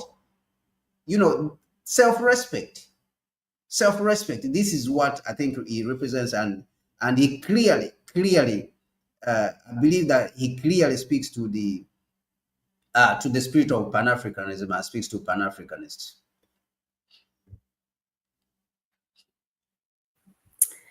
Thank you, Kwame. I think we should end it there. That was a long one. Thank you very much again for your time. Thank you all here in our co-hosts here together with me and you, Osie Dejuma, Anton Dalema, Ciendes, with your valuable inputs and questions. Okay, Osie, you asked, you haven't heard Prime Minister Abiy saying, no, I mean, first of all, for the heads of state to talk about, they will not just talk about him. It's just less than a handful of governments even mentioned Captain Ibrahim Traore. Those are Duma Boko, the Kagame, and the Namibian one, I think you said, Kwame. Not only Prime Minister Abiy Ahmed, but also even the media, the government media, will not talk about one way or the other about Ibrahim Traore up until now. But I don't know if this interests you. I find it interesting. There was one engineering company in Ethiopia that went to invest in Burkina Faso, and they met Captain Ibrahim Traore. At some point, I was able to get the person for interview. It has been already a few months, actually. And I don't know, then it didn't work the time for us. So yeah, that I know. But media, the government himself, no, nothing. Abiy Ahmed or personally, no. And I don't expect also for the Prime Minister to talk about him. Yeah, that's where it is. Why do you think, Kwame, our media, when it is governed by when the media is owned by the government, I understand it, but even other private media, why they are afraid? Do you have like a brief, short answer for that? Pardon, Mahlet? Media in Africa, the media in Africa, they don't talk about Traore so much, or not at all. Yeah, so the truth is that there was a real institutional breakdown. What I told you. So I want people to really understand these words clearly, which Nkrumah said. He said that when he was seeing coups happening all over the African continent, after he was overthrown, there's a lot of coups which happened later on. He said that Africa is going to sink. Now, that sinking, it sank with certain institutions. Like, for example, if you come to Ghana during the 1966 coup, which happened, and they overthrew him, they destroyed all the institutions that he had started building. Institutions like, for example, the Kwame Nkrumah Ideological Institute, which people like President Mugabe studied before he went back to Zimbabwe to help to liberate Zimbabwe, to fight with other revolutionaries and liberate Zimbabwe. He was building media in Ghana, there was the Ghana Broadcasting Corporation, which was the GBC. It was broadcasting all over Africa in 3 languages. If you read this book called White Malice by that woman called, I think, Susan something. There's a book called White Malice, and I would like people to read it. It points out that when Ghana Broadcasting Corporation was broadcasting all over the African continent in 3 languages, in Hausa, Kiswahili, and English, I think also in French, I think there were about four languages. They saw it as a threat. The imperialists saw this as a threat. So immediately when they defeated Nkrumah in the Democratic Republic of Congo and killed Patrice Lumumba, they turned their guns onto Ghana and they said they have to remove Nkrumah. How dare does Nkrumah challenge them in the Democratic Republic of Congo? How does he challenge them there? So what happened is that after his overthrowing, all these institutions which were continental in their outlook and industries, they were destroyed. There was a deliberate attempt to, there was a deliberate and successful attempt to destroy them, and they succeeded because they burnt all the books. They destroyed, for example, they burnt Nkrumah's thinking in Ghana for a very long time, and they installed the puppets there in the country. Who, after the overthrow Nkrumah during that period, they say that they can send them rice. They don't need anything to do. They can just send them a couple of rice and oil. That they don't need to do much for them, for the work they have done, in helping the United States and the West to overthrow Nkrumah. So these are the kind of people they wanted. They wanted the ignorant people in power who were not, interested in building African institutions. All right, so that's the Africa Nkrumah talks about, that Africa is going to sink. Its institutions are going to sink with the continent, and then new institutions will arise. Those institutions, in what many call social engineering, are the ones which rose in the 1970s, 1980s, that the US took over. Now the NGOs became, a daily, appearance, a daily occurrence. And if you listen to journalists like David Hundein, he tells you that African civil society does not exist. Why?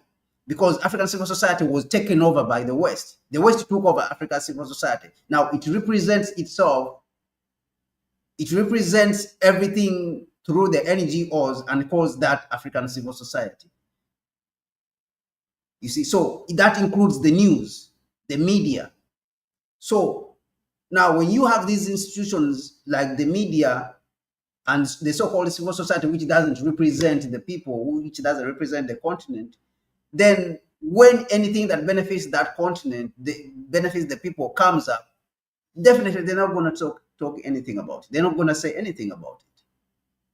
I was just watching a video a few minutes ago where this guy, Lutendo Mtenyera, is complaining that why Africa is not defending South Africa.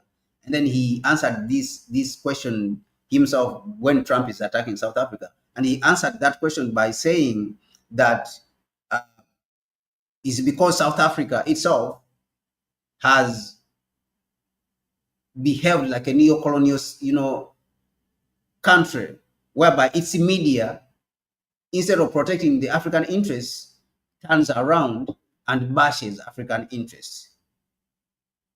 You see, but when you look at the institutions in South Africa, all of them are products of colonialism, including the media.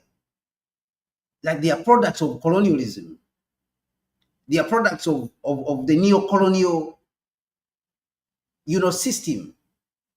So it includes all these institutions in Africa. Look at the major, I will give you the major online media platforms, like for example in Kenya, like Tuko. There's a platform called Tuko, Kenya, Tuko, KE. It publishes news, but it will surprise you to know that this platform, which publishes online news about Kenya, East Africa, and Africa and the world, is owned by Ukraine. And it's a major media platform, like Nation Media in Kenya.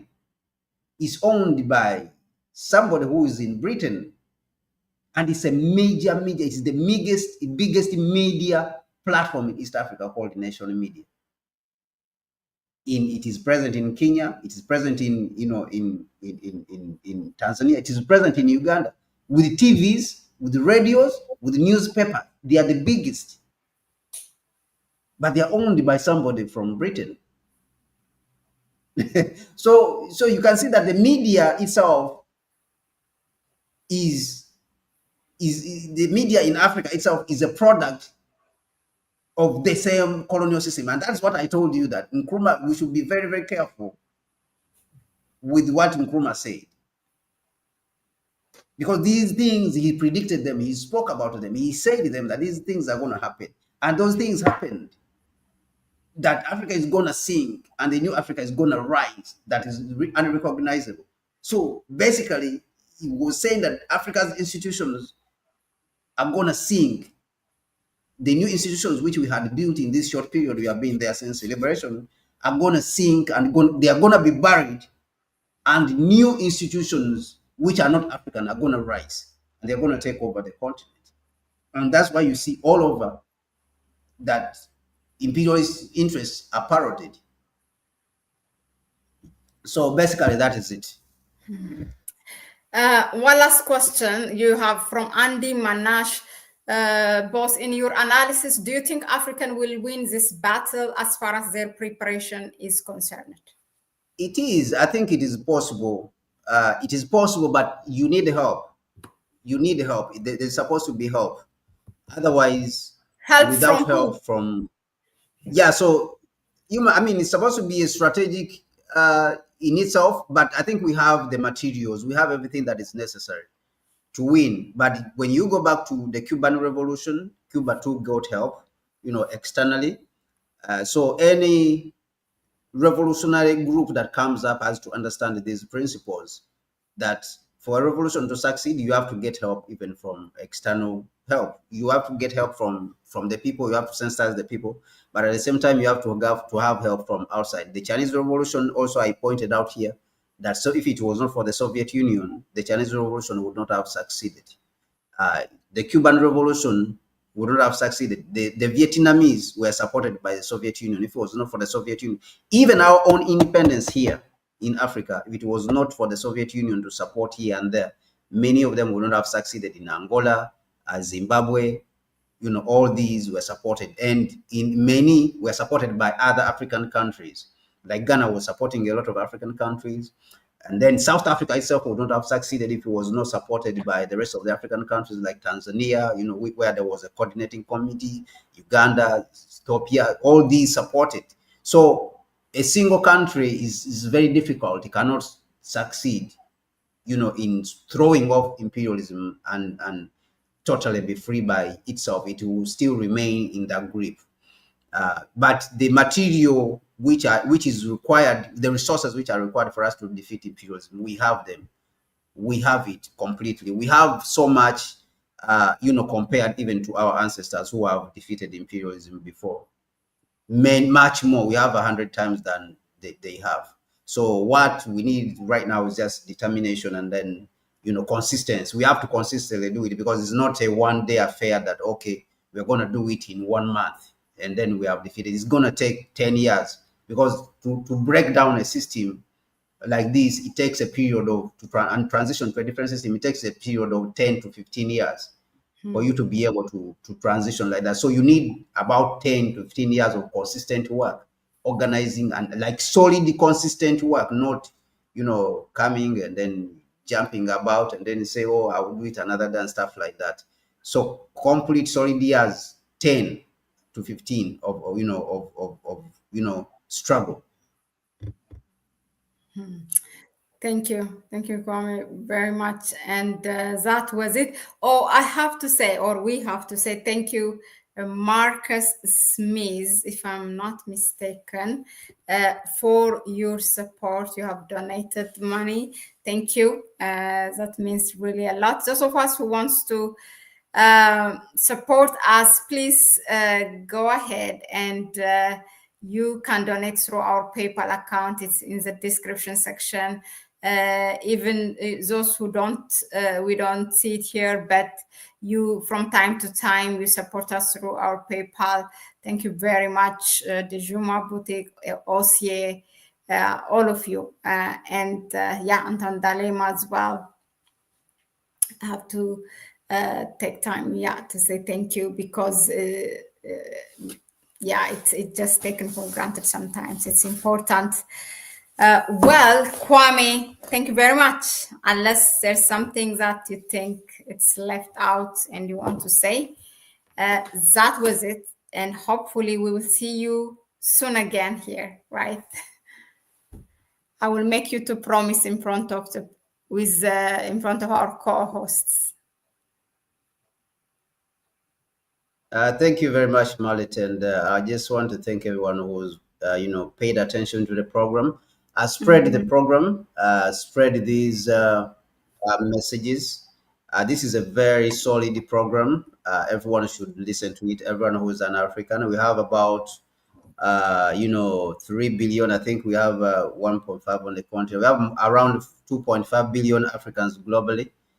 So if we get 1 billion Africans to watch this program, I think it will be very important. It will be great. So let's spread it all over so other Africans can watch it and also support, Traore, Ibrahim Traore, support Burkina Faso, support AES. If you can, migrate to Burkina, migrate to Niger and go there and support if you can. So this is very important. During the Ethiopian war, African Americans wanted to move to Ethiopia and fight for Ethiopia. Yeah. So if that is possible for you, if you can, go ahead and do it and move to Burkina Faso and support the revolution, because this is very necessary. The revolution we've been waiting for, that we unify Africa. Burkina Faso also should have a way to directly engage with African diaspora. Yes, there is ADDC. I feel like there is a missing link. I mean, I tried to link their embassies in which they answer, and then they're trying, but I think some of the things they don't do them in the open. They will be doing them in the discreetly, which is very important. But I think ADDI has done really very well so far, and they were able to welcome them. So if you are out there and you can support, go out there and support Burkina Faso and support AES, Mali, and Niger. Thank you so much. Thank you. That was it. This is last question. I don't know. How do you see the future of Guinea? They have a military administration but are not committal, non-committal. Yeah, Guinea is... anyway, we have stayed here 2 hours and 20 minutes, so one more question doesn't make it that long. Yeah, we'll answer that one later on. But what he has to know is that that military junta in Guinea is not Pan-African. Is actually a US-backed coup and Western-backed coup. That's why they don't mention them in those ones. They want to remove from power. Exactly. You don't hear the mainstream media saying anything. Kwame, ciao, ciao. Have a good evening. Have a good weekend, all of you. Bye-bye.